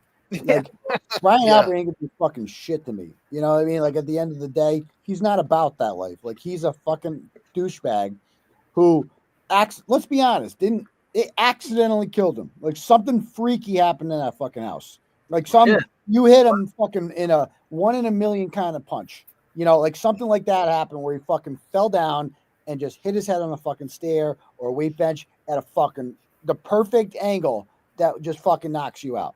You know what I mean? Cause you to convulse. Like it's so fucking obvious when you look at him. And that aligns with what their doctor said, Dr. Isaac Wolf. It's like it came down from falling and then hitting his head. It's like, agreed. Cool. We're figuring this shit out. Like their witnesses actually helped prove kind of what happened to John O'Keefe because he didn't die outside. He couldn't. Outside's out of the question. He didn't have a fucking frostbite. You know, Lucky Loughran didn't see him. There's a million of reasons he wasn't outside. So we know how this fucking happened. Something happened in that house. We know Brian Albert's involved. He's the only one we can be 100% certain was involved. No, 100% Higgins. We can be certain. But you know, you can be, I would say 99.9 with Higgins, right? I mean, it's logical, of course, that would be him. But like Brian Albert, there's physical evidence, Brian Albert, and that's the dog. The dog is going to be there to protect Brian Albert. That's the fucking owner. He's not jumping in for fucking Higgins, right? The dog. So we know Brian Albert's involved because fucking Chloe bit him. Right. Yeah. That's a fact. And so that leads me to the question. Do you think it was, now it came out later, right, that it possibly could have happened in the garage. Yeah. So what do you think? Like, does it I know it really doesn't matter, but I don't think it happened in the garage. Okay. I think it happened in the house and they moved into the garage. I think that's like because why would he go? The garage is not attached to the house. Like you have to go outside to get in. Yeah, but if he was called over there, he would have went through the middle. That makes sense because Karen said she saw him go in the house. Yeah, but she said she saw him walk that way. He could have went in between the Tahoe, and Higgins could have said, "Come over here to this door," because you know how it's set up. That garage has a door. Then there's like a little hallway. Yeah. But the hallway's outside. Yeah, that's the problem, and that's why I think that I don't think they were. I think they were in the house, and I just the garage is a perfect place to put his body while you're figuring this shit out. Yeah. Let me ask you a question. Why didn't Karen ever say that, like, she didn't see Nagel when Nagel pulled up in back of her? She didn't see him. She saw him. She moved up for him. She moved up, but why didn't she ever say she seen him? Did she ever tell you she did? Oh yeah, she knew he was there. She said that's why she moved up. Okay. Because Ryan Nagel was there. No, there's no fucking Jeep though. There was no white Jeep. I'll tell you that much. There was no white Jeep. And why don't you think she ever mentioned Higgins, like from the jump, from the start? Like when she had that window, of opportunity, right? So now she gets arraigned, right? And then there's 120 days goes by, and then they indict her, right? Think about it. And within that 120 days, she said in the Vanity Fair article that there was a plea on the table. She said that, right? Which, we know that, there probably was something, right? Or at least they fished for it, like to see what was on the table. And then they indicted her and they put the pressure on her. Why, when she was even in the police station again, she said, we're in the same joke, right? Colin and Brian Albert beat him up. And why didn't she just mention Higgins and just say, listen, I was dating a dude Higgins and he texted him, are you coming here? Or, because she texted him at 11:54 that morning. I'll tell you why. You read the text messages, right? Mm-hmm. She's like, John didn't get killed by a homosexual. John did not get killed by, you know what I mean? Like that's how she looks at Higgins. Is like, dude, this guy is fucking gay. Like this guy cannot. He's a pussy. Like that's the way she's looking at him. So you think John got out the car? You think John got out the car like stressed out? You think like mad or upset? You think like he was like the aggressor? Oh, I mean, when he goes in a house, I don't know John O'Keefe. I don't know what he's like. Right. Yeah, but you saw that hug when he walked in the waterfall. That was a "I know what you did last summer" type of hug. I mean, you guys know the video better than me. Well, he walked right up to Higgins and he gave him that hug, like, "What's up, you fucking piece of shit?" That's the way I seen it.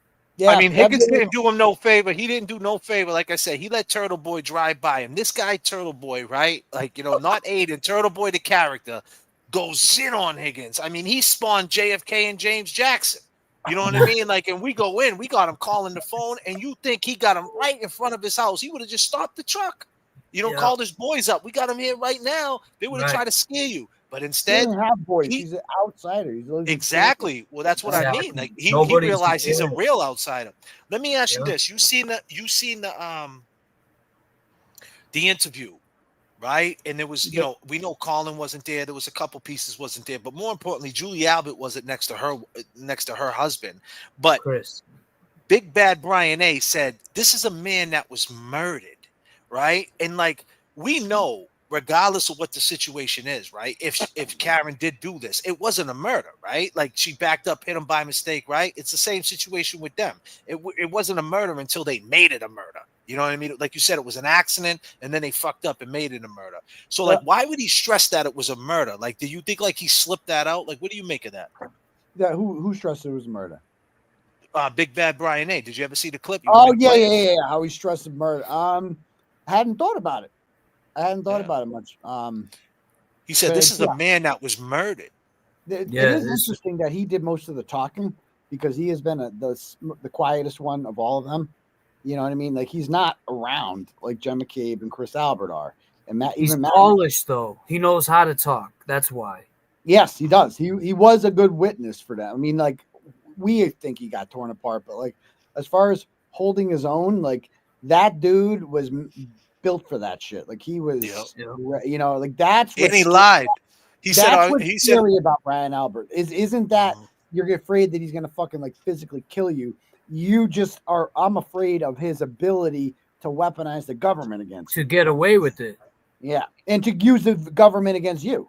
Right. Like, use the fucking men with the guns, the fucking police. Well, I think that's what Fucking JFK meant when he said he was scared of Brian A. doing some shit like that. That's that part I'm scared of. Like, Right. I am not scared of him like fucking kicking my ass. He ain't fucking do it. I dare you. You know, try it. They're not gonna do that. And they don't want to do that. That would just be fucking to go to jail for that. You know, like they're not doing that.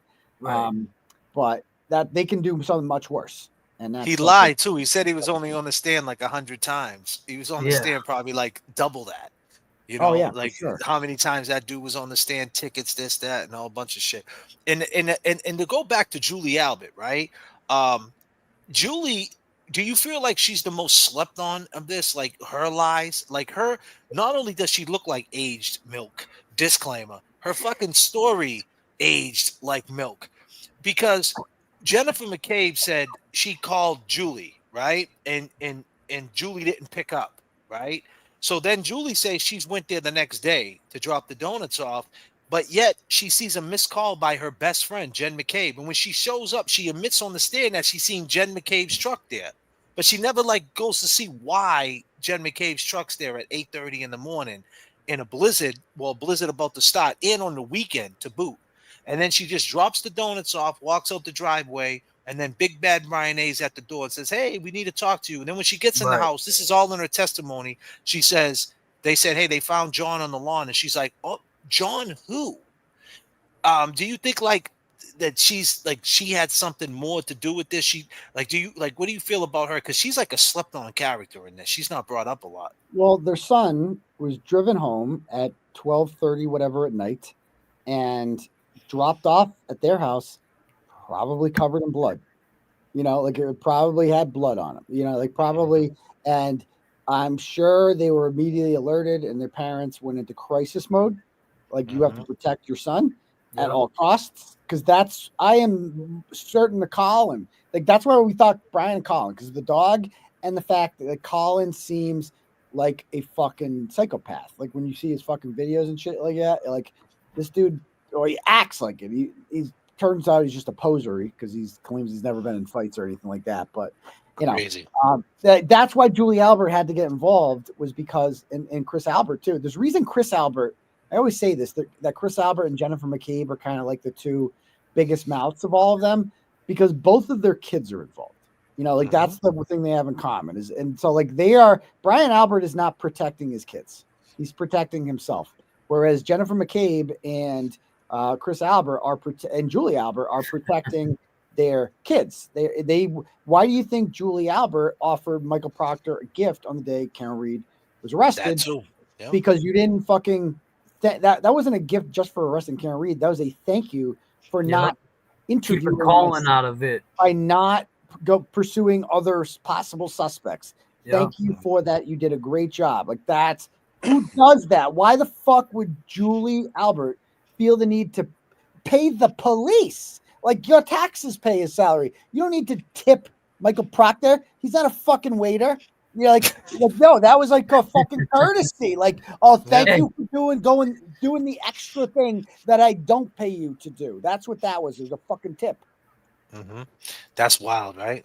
That's so wild. And that's what I mean. She's like slept on. When you bring up all that, it just aged like milk. That alone, like we could go down the line of all these characters, but that alone, that one, I revisited it and I posted a video, like everything you're saying I spoke on. And that alone is just like, it's such a lie. Cause like you said, Colin's involved and then Allie's involved, and like they're protecting their kids. And it's kind of like Jen saying, hey, you know, Colin did this, Allie picked him up, and like, we got to get rid of this. And I think like, because from 11:45 at night to 7:45 in the morning is the shift over there in Canton. So I think honestly, Julie might have been in the Walgreens parking lot. She might have been the one at first that was going to be the one to find John before Karen made that call. Because when Karen called, keep in mind, Jen said, "Let me hang up with you, Karen, right? And let me call and see if he walked home with Chris." We all know that never happened. She knows that he didn't walk home with Chris because she fucking butt dialed his phone 90 times. She texted him, and she was on the phone with him for the car ride from Nicole the Albert waterfall to 7. She called Nicole Albert answered exactly. the phone. And she answered the phone. Yeah, I am convinced that was the phone call that got the. I think the body came out after that phone call. I think Bingo. John's body was there. He was still warm to the touch. Karen said, I think that he was. That just gave me chills. That 507 phone call from Jen McCabe to her sister was like, get it out, put him out there fucking now. Like he's coming. Like I don't know what time. Like that was clearly what she was trying to do. The biggest mistake Karen made that day, right? Karen's first mistake, right? The mistake was when she told John's John's kids niece. to call Jen. That was the first. That was a mistake. The biggest mistake was when Jen called her back and said, "I just talked to Chris, and he didn't walk home with him. Oh my God, Karen, what if you got hit by a fucking plow? It's me. It's Marky. What do you think? The only one with a fucking plow? You know what I mean? She got all up in her fucking head." The one. Oh shit!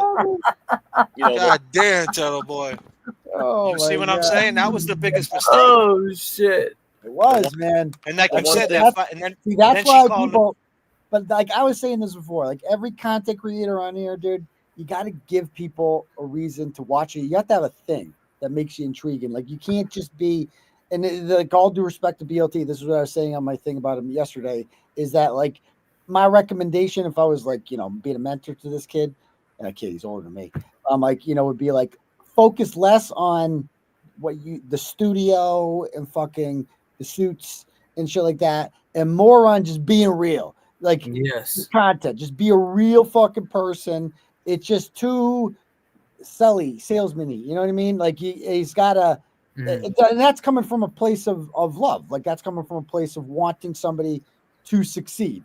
It's like, because it's just, it's a funk. He's got to get out of it, like if he wants to do this. So we'll see, but yeah, I forgot why I was saying that.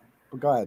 I hope the best for him, man. The thing is, what we found out later is that the whole time he did talk about Francis Gigliotti. He actually did a clip if you were watching, and he actually did speak on it.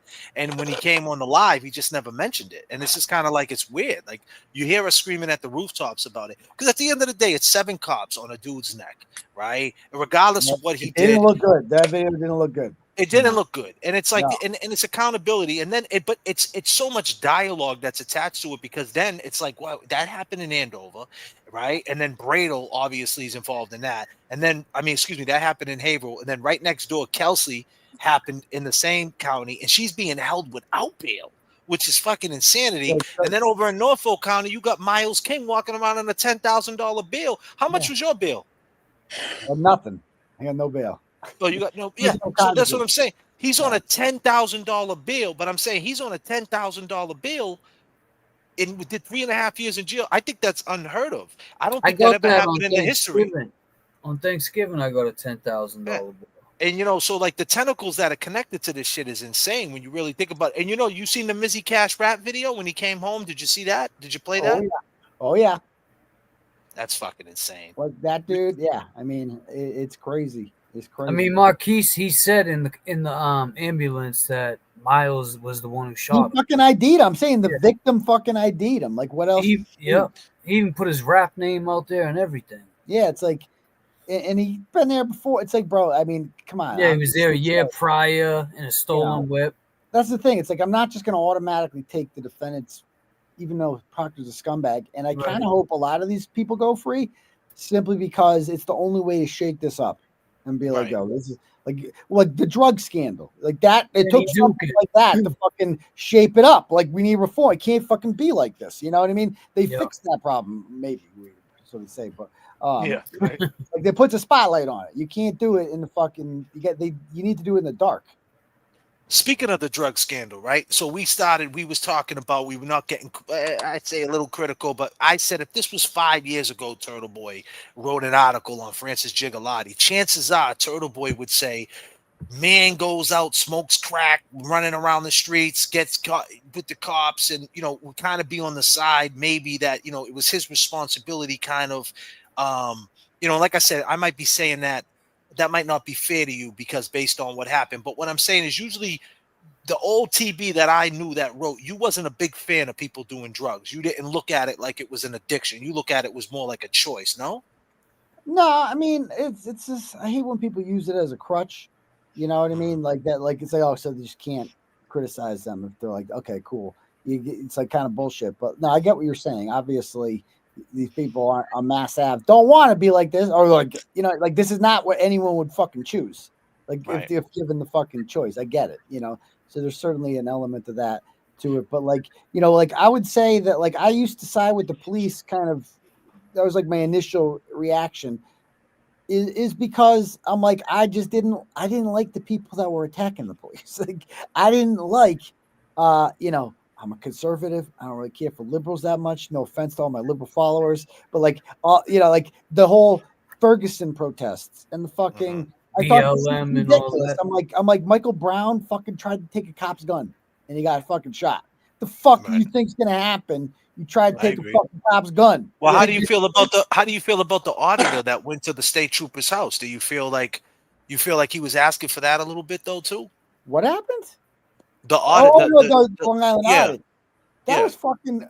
Who's asking for it? The auditor? No, I'm saying like you knock on a state trooper's door. What do you think's gonna happen though? Right? What they should just. I knocked on Michael Proctor's door. They just don't answer. Right.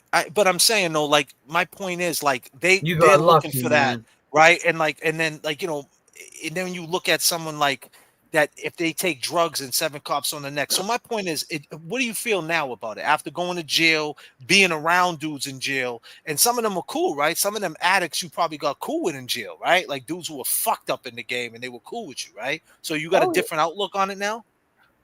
You know, yeah. I mean, I still I just want to hear both sides of the story. That's all, you know, with everything in the world. Like that's what I want to do. I want to hear both sides of the story. And I've talked about this on my show, how like initial reaction looking at that video, that ain't good for the police. Like that's fucking, you're watching it. First of all, there's a bunch of chick cops in that fucking video too.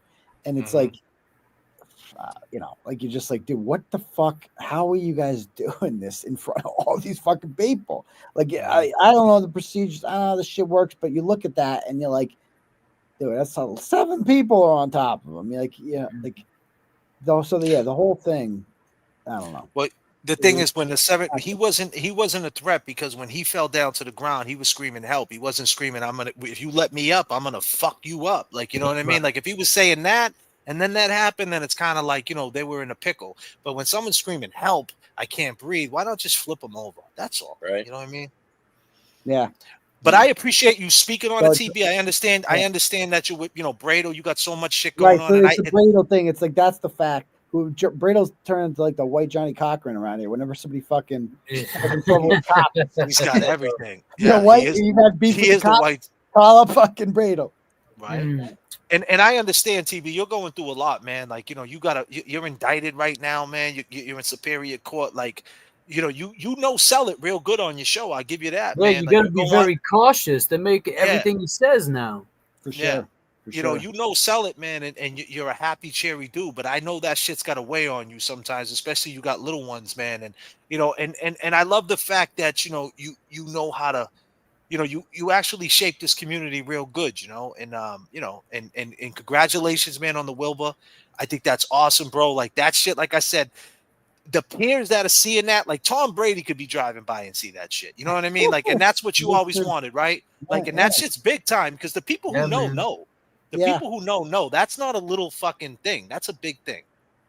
Yeah, it's fucking cool, man. I'm really looking forward to it. I'm like, it's surreal thinking about this and how we got here in the first place. So yeah, man, the whole thing is just like, I just, it's like you live in a dream. You know what I mean? Like, so to have that many people that would actually want to pay to fucking watch you. It's like, wow, holy fuck, how'd that happen? You know? Man, you're like, people just love TB, man, the character, right? You know what I mean? There's Aiden and then there's TB. They love that character. Stay in character, my brother. Stay in character. Yeah. And I appreciate you jumping on, my brother, and answering all them questions, man. Yeah, you guys are good interviewers. You know, because I've been on some of these that didn't go so well, but you guys have like a natural flow to you. And that's what I was saying before. That's what I meant to say. That like content creators, like to do this, like you got to have something about you that people are just drawn to, they want to watch. Like, you guys are fucking good conversationalists, right? It's just a natural flow with you guys. It's just moving. Like, you go on the glare, it's just like he's like the dude who, you know, you did fucking acid with one time. Oh, yeah. And you guys just fucking bugged out about everything and just talked about it, you know, like that guy. And then like everybody's got their thing. Like Nurse Kim's fucking funny. You know what I mean? Yeah. And she got little things, little slogans that she says all the time. She's looking good. She's looking good lately. Yeah, I gotta be honest. I mean, it's like I gotta keep it real. Like Nurse Kim's looking good. Like real Nurse good. Kim's looking all right, Nurse Yeah. Kim. But KEV Kev, she wants KEV Kev. KEV Kev one up us all. Yeah. Shit, KEV Kev. But TB, man, I appreciate you, man, and we'll talk again soon, bro. Let's do this again for sure, man. Absolutely, gentlemen. Yeah, much Guys, I respect. appreciate Much respect, You guys TV. have a great night. All right. You too, man. my brother. Peace and love, my dude. Peace, doctor. Yes, TB, ladies and gentlemen. TB. Yes, that was awesome, man. That was awesome. That was a good conversation. That was good. See, I like that. We got the real. I feel like we got the real TB tonight. You know what I mean? We got the. You know, he was happy. He was in a good mood. You know, and that's what he needs. You know, because doing these shows is stressful. Putting them together, going through it. You know, the chat's coming at you. He could just kick back, lay back, and just kick it with his boys. Go ahead, KEV. Kev, you got anything to say? Go ahead, bro. Yeah, you know, I mean, much respect to Turtleboy, man, and you said something tonight, like you know. He shaped this community, you know what I mean, and it's grown. But you know, to see him, you know, speak on the reshaping of it, seeing that things are falling out here and there, and you know, people are clashing.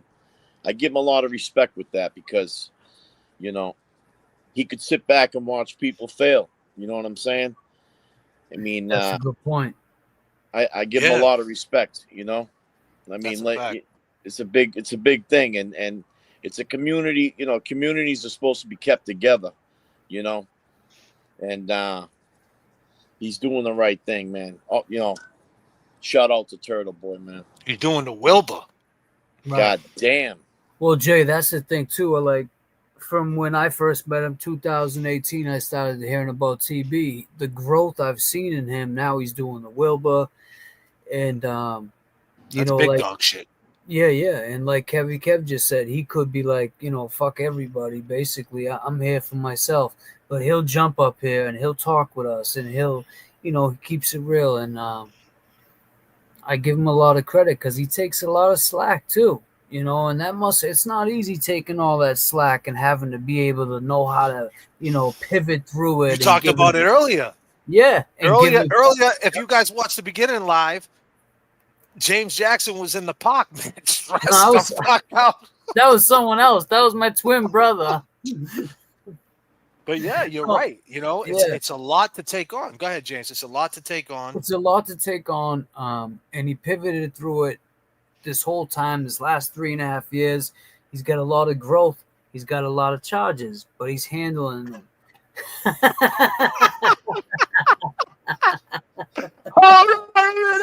You're fucking up the whole show, god damn. Holy shit, James Jackson. What did you say? Let's go. Oh yes. Free TV. Free TV, motherfuckers. Let's go. Let's go, people.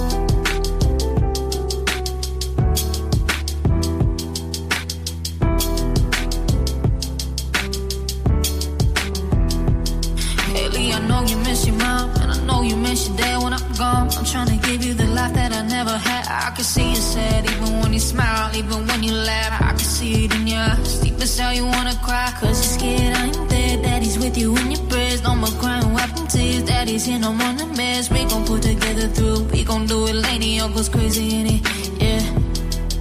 We're all we got in this world. When it spins, when it swirls, when it whirls, when it twirls. Two little beautiful girls looking puzzled in the days. I know it's confusing you. Daddy's always on the move, mama's always on the news. I try to keep you sheltered from it, but somehow it seems the harder I try to do it, the more backfires on me. All the things growing up, the daddy he had to see. Daddy don't want you to see, but you see just as much as he did. We did not plan it to be this way, your mother and me. Things that got so bad between us, I don't see us ever never been together ever again like we used to be when we was teenagers. Then of course everything always happens for a reason. I guess it was never meant to be. That's just something we have no control over, and that's what destiny is. But no more worries, rest your head and go to sleep. Maybe one day we'll wake up, this will all just be a dream. How's it go? Hush, little baby, don't you cry. Everything's gonna be alright. Stiffen up that upper lip, little lady. I told you that he's here to hold you through the night. I know mommy's not here right now, we don't know why. We feel how we feel inside. It may seem a little crazy, pretty baby, but I promise. 5, 4, 3, 2, 1, 0. This one's explosive. But I can still remember just the way you taste. Aim this on my father. He did the best he could for me. And it's been a while since I could hold my head up high. What's up, people? About to take you up to 39,000. KEV, you ready? Take him, brother. Let's go. Do it, bro. Get it, brother. Looking myself straight.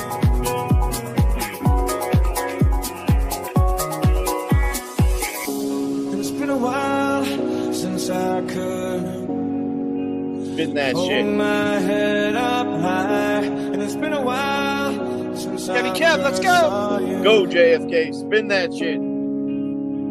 Let's go. It's been a while since I can stand on that my soft own flat. 2 feet again. And it's been a while since I Ready, James Jackson? Let's go. 1, 2, 3. Here we go.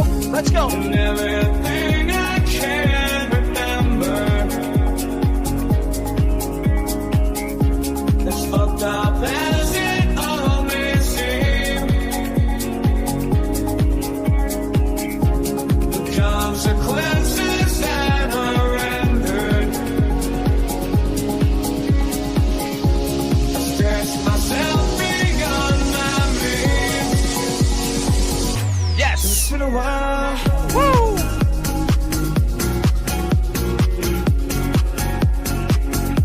It's been a while. Put your ones up in the chat if you rockin' with J.F.K. James Jackson, KEV, Turtleboy. The clearance up in here. All my long game is ones up. Let's go. Let's go. Let's go. Let's go. Let's go.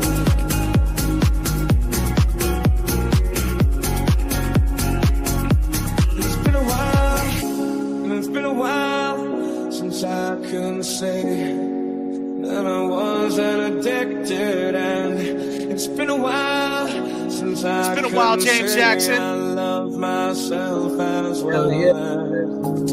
It's been a while since It's a vibe. We in the Groove Lounge. things up just like I always do, and it's been a while, but Yes. all that shit seems to disappear when I'm with you, and everything I can't remember. It's fucked up as it all may seem. The consequences that I've rendered. I'm gonna fuck things up again. Take him up, KEV. Let's go.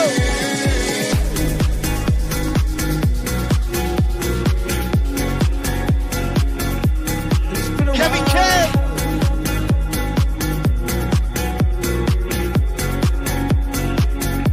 It's been a while.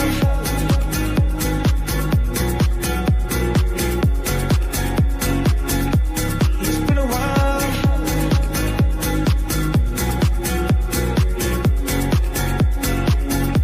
It's been a while. But I can still remember just the way you. Let's go, KEV. Hold on a minute. But we're working too. Yeah. I mean, my man had to run across 3 lanes. New horse to me is KEVY 781. Oh, I'm sorry, KEV.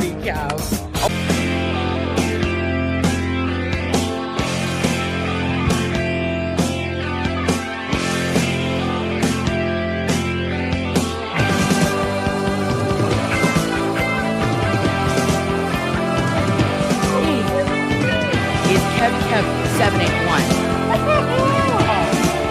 Oh, I'm sorry, KEV. Are we fucking? What are we doing? Obsessed. Home in the city. Home isn't pretty.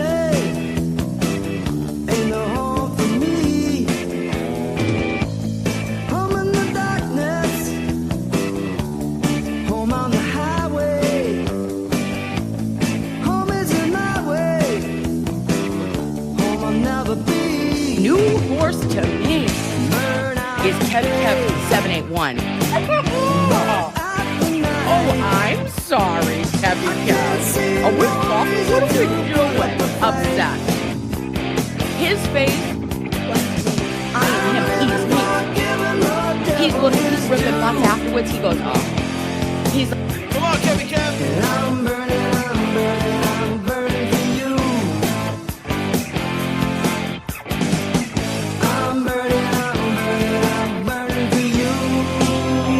New horse to me is KEV 781. Oh, I'm sorry, KEV. Are we fucking? What are we doing? Obsessed. His face, I am him, he is me. He's looking, he's ripping butts afterwards. He goes, oh. Time is the season. Time ain't no reason. Let's take him up, KEV.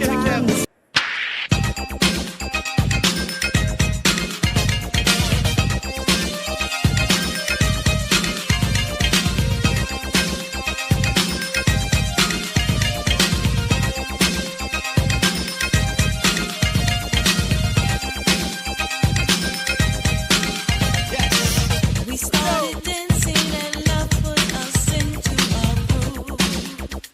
As soon as we started to move, the music played while our bodies displayed the dance. That love picked us out for romance.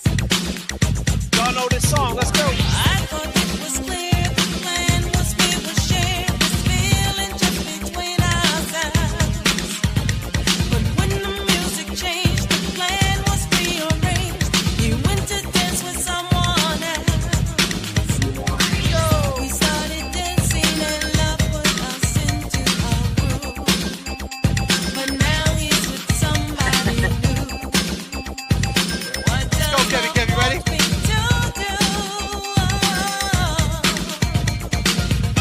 Yes. Ladies. Come on.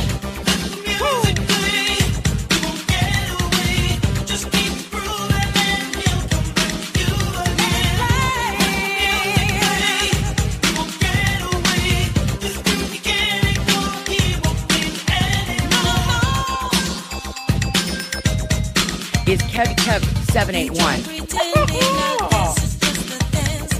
Is KEV 781. He's dancing his way back to me.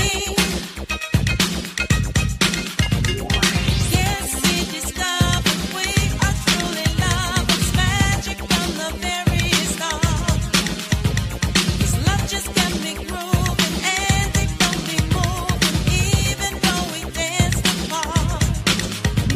So we started dancing and love put us into the groove. Turbulence in the chat. Turbulence in the.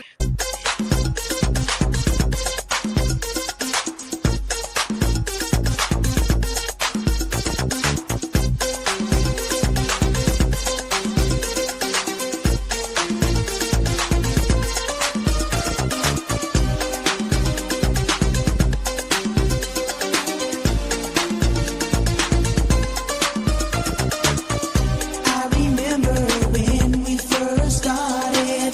You came to me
surround me. Steady losing light, steady losing my mind. Over shadows and gravity. Freestyle music. Without you, there ain't no place for me to hide. Without you, there's no way I can sleep tonight. What I do for a little bit of peace and quiet. Without you, I keep slipping into bad dreams. But there's no you and I.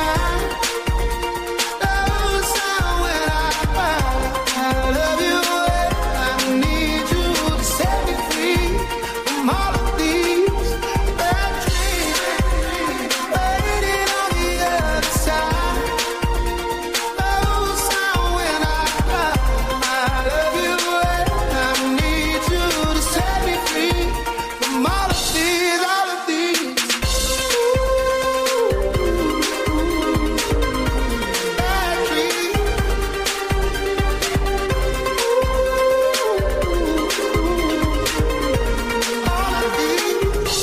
Baby, please come around. Help me settle down. Ellis has to found. Hey, what you wait for? Something physical. I can do this by myself. Freestyle music. Without you, there ain't no place for me to hide. Without you, there's no way I can sleep tonight. I do for a little bit of peace and quiet. Without you, I keep slipping in a bad dream. But there's no you and I. No sound when I love you. And I need you to set me free from all of these bad dreams. Waiting on the other side. No sound when I love you. And I need you to set me free from all of these, all of these. Is KEV 781. Oh, I'm sorry, KEV. Are we fucking? What are we doing? Obsessed. His face. I am him. He is me. He's looking. He's ripping butts afterwards. He goes, oh. He's like, I just smoked a half a pack listening to these boys. Me. Rumors going all over town. Can't keep my name out the mouth these days. Yeah, they say Freestyle music. I live too fast to settle down. Truth is, I just ain't about these games. British Knights. They all play. Holy shit. Wanna find something stronger than whiskey. Oh, I've tried, but every time I feel it kiss me, I keep coming up empty. How's it go? Let's go! I just wanna love somebody who won't leave a hole in my heart. What a night, fellas, huh? What a and I'll be lucky if I ever find something more than just a crazy night. I just wanna love somebody who ain't hypnotized by dollar signs and blinding lights like they tend to be. New horse I need someone that I can proud is take on KEV back 781. honest eyes, it just ain't gonna leave. So Let's go! even when she's up against me, I don't know why. It feels like there's nobody with me, and I'm still empty. Yeah, I just wanna love somebody who won't leave a hole in my heart. I just wanna love somebody that don't want me falling apart. And I'll be lucky if I ever find something more than just a crazy night. I just wanna love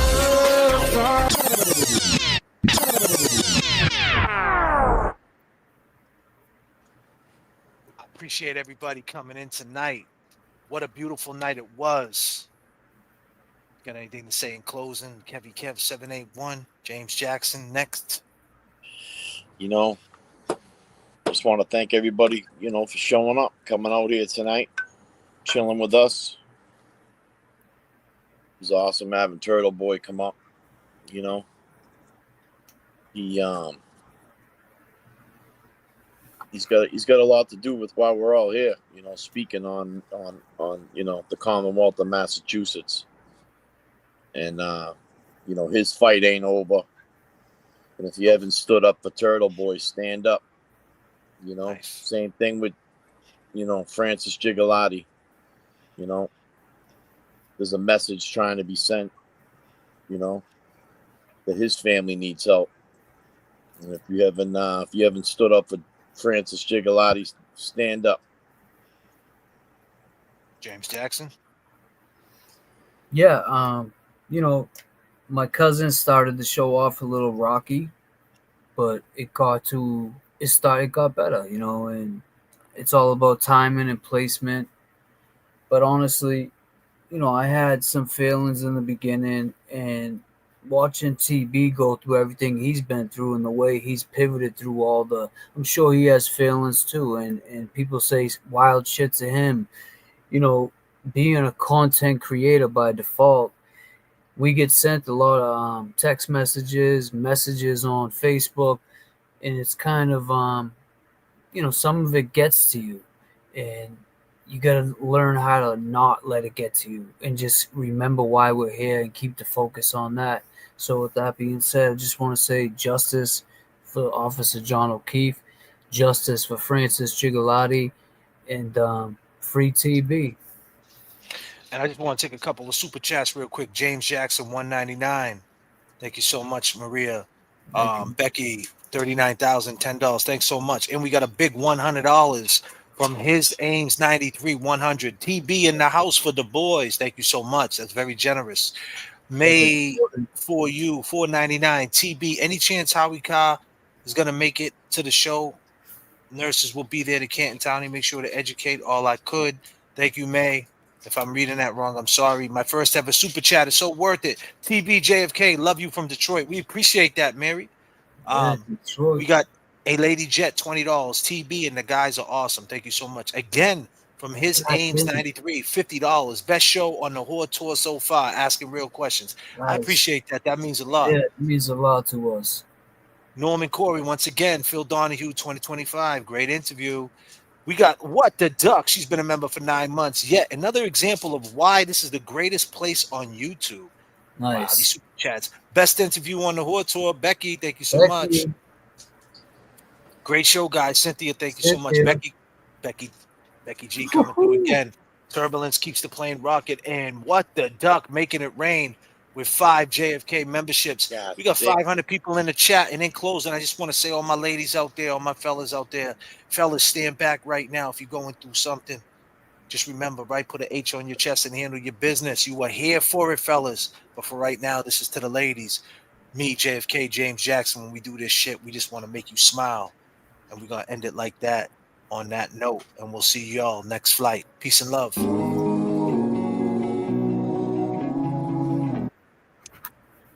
Let's go. Let's go, people. Love is love.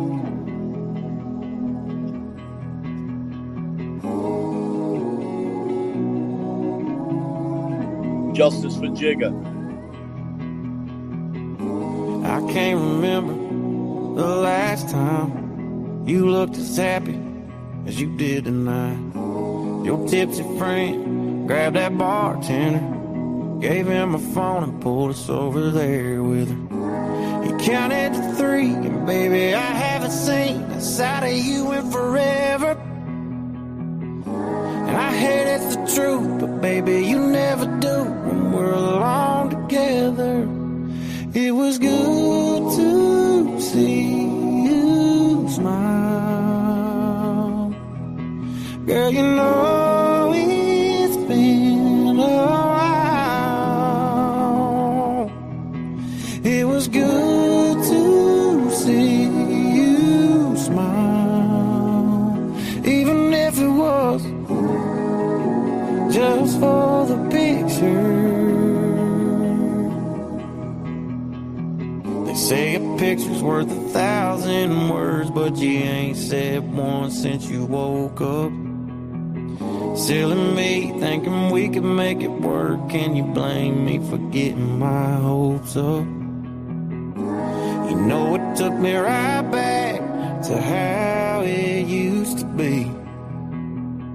And baby, seeing us like that is still a little bittersweet.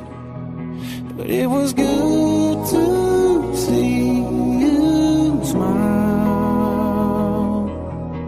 Girl, you know it's been a while.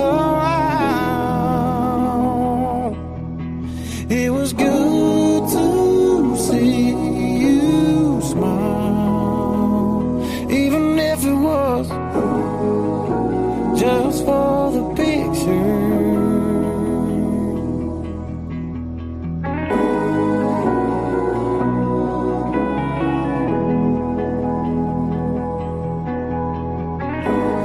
Someone were to see this, they'd think everything's alright.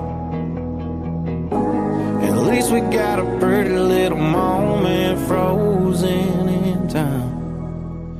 It was good to see you smile.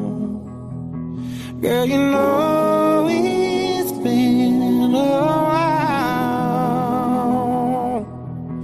It was good to see you smile, even if it was just for the picture.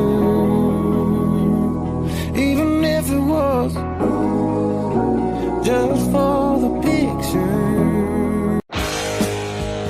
We're working too. Yeah. I mean, my man had to run across 3 lanes. New horse to me is KEVY 781. Oh, I'm sorry, KEVY. Are we talking? What are we doing?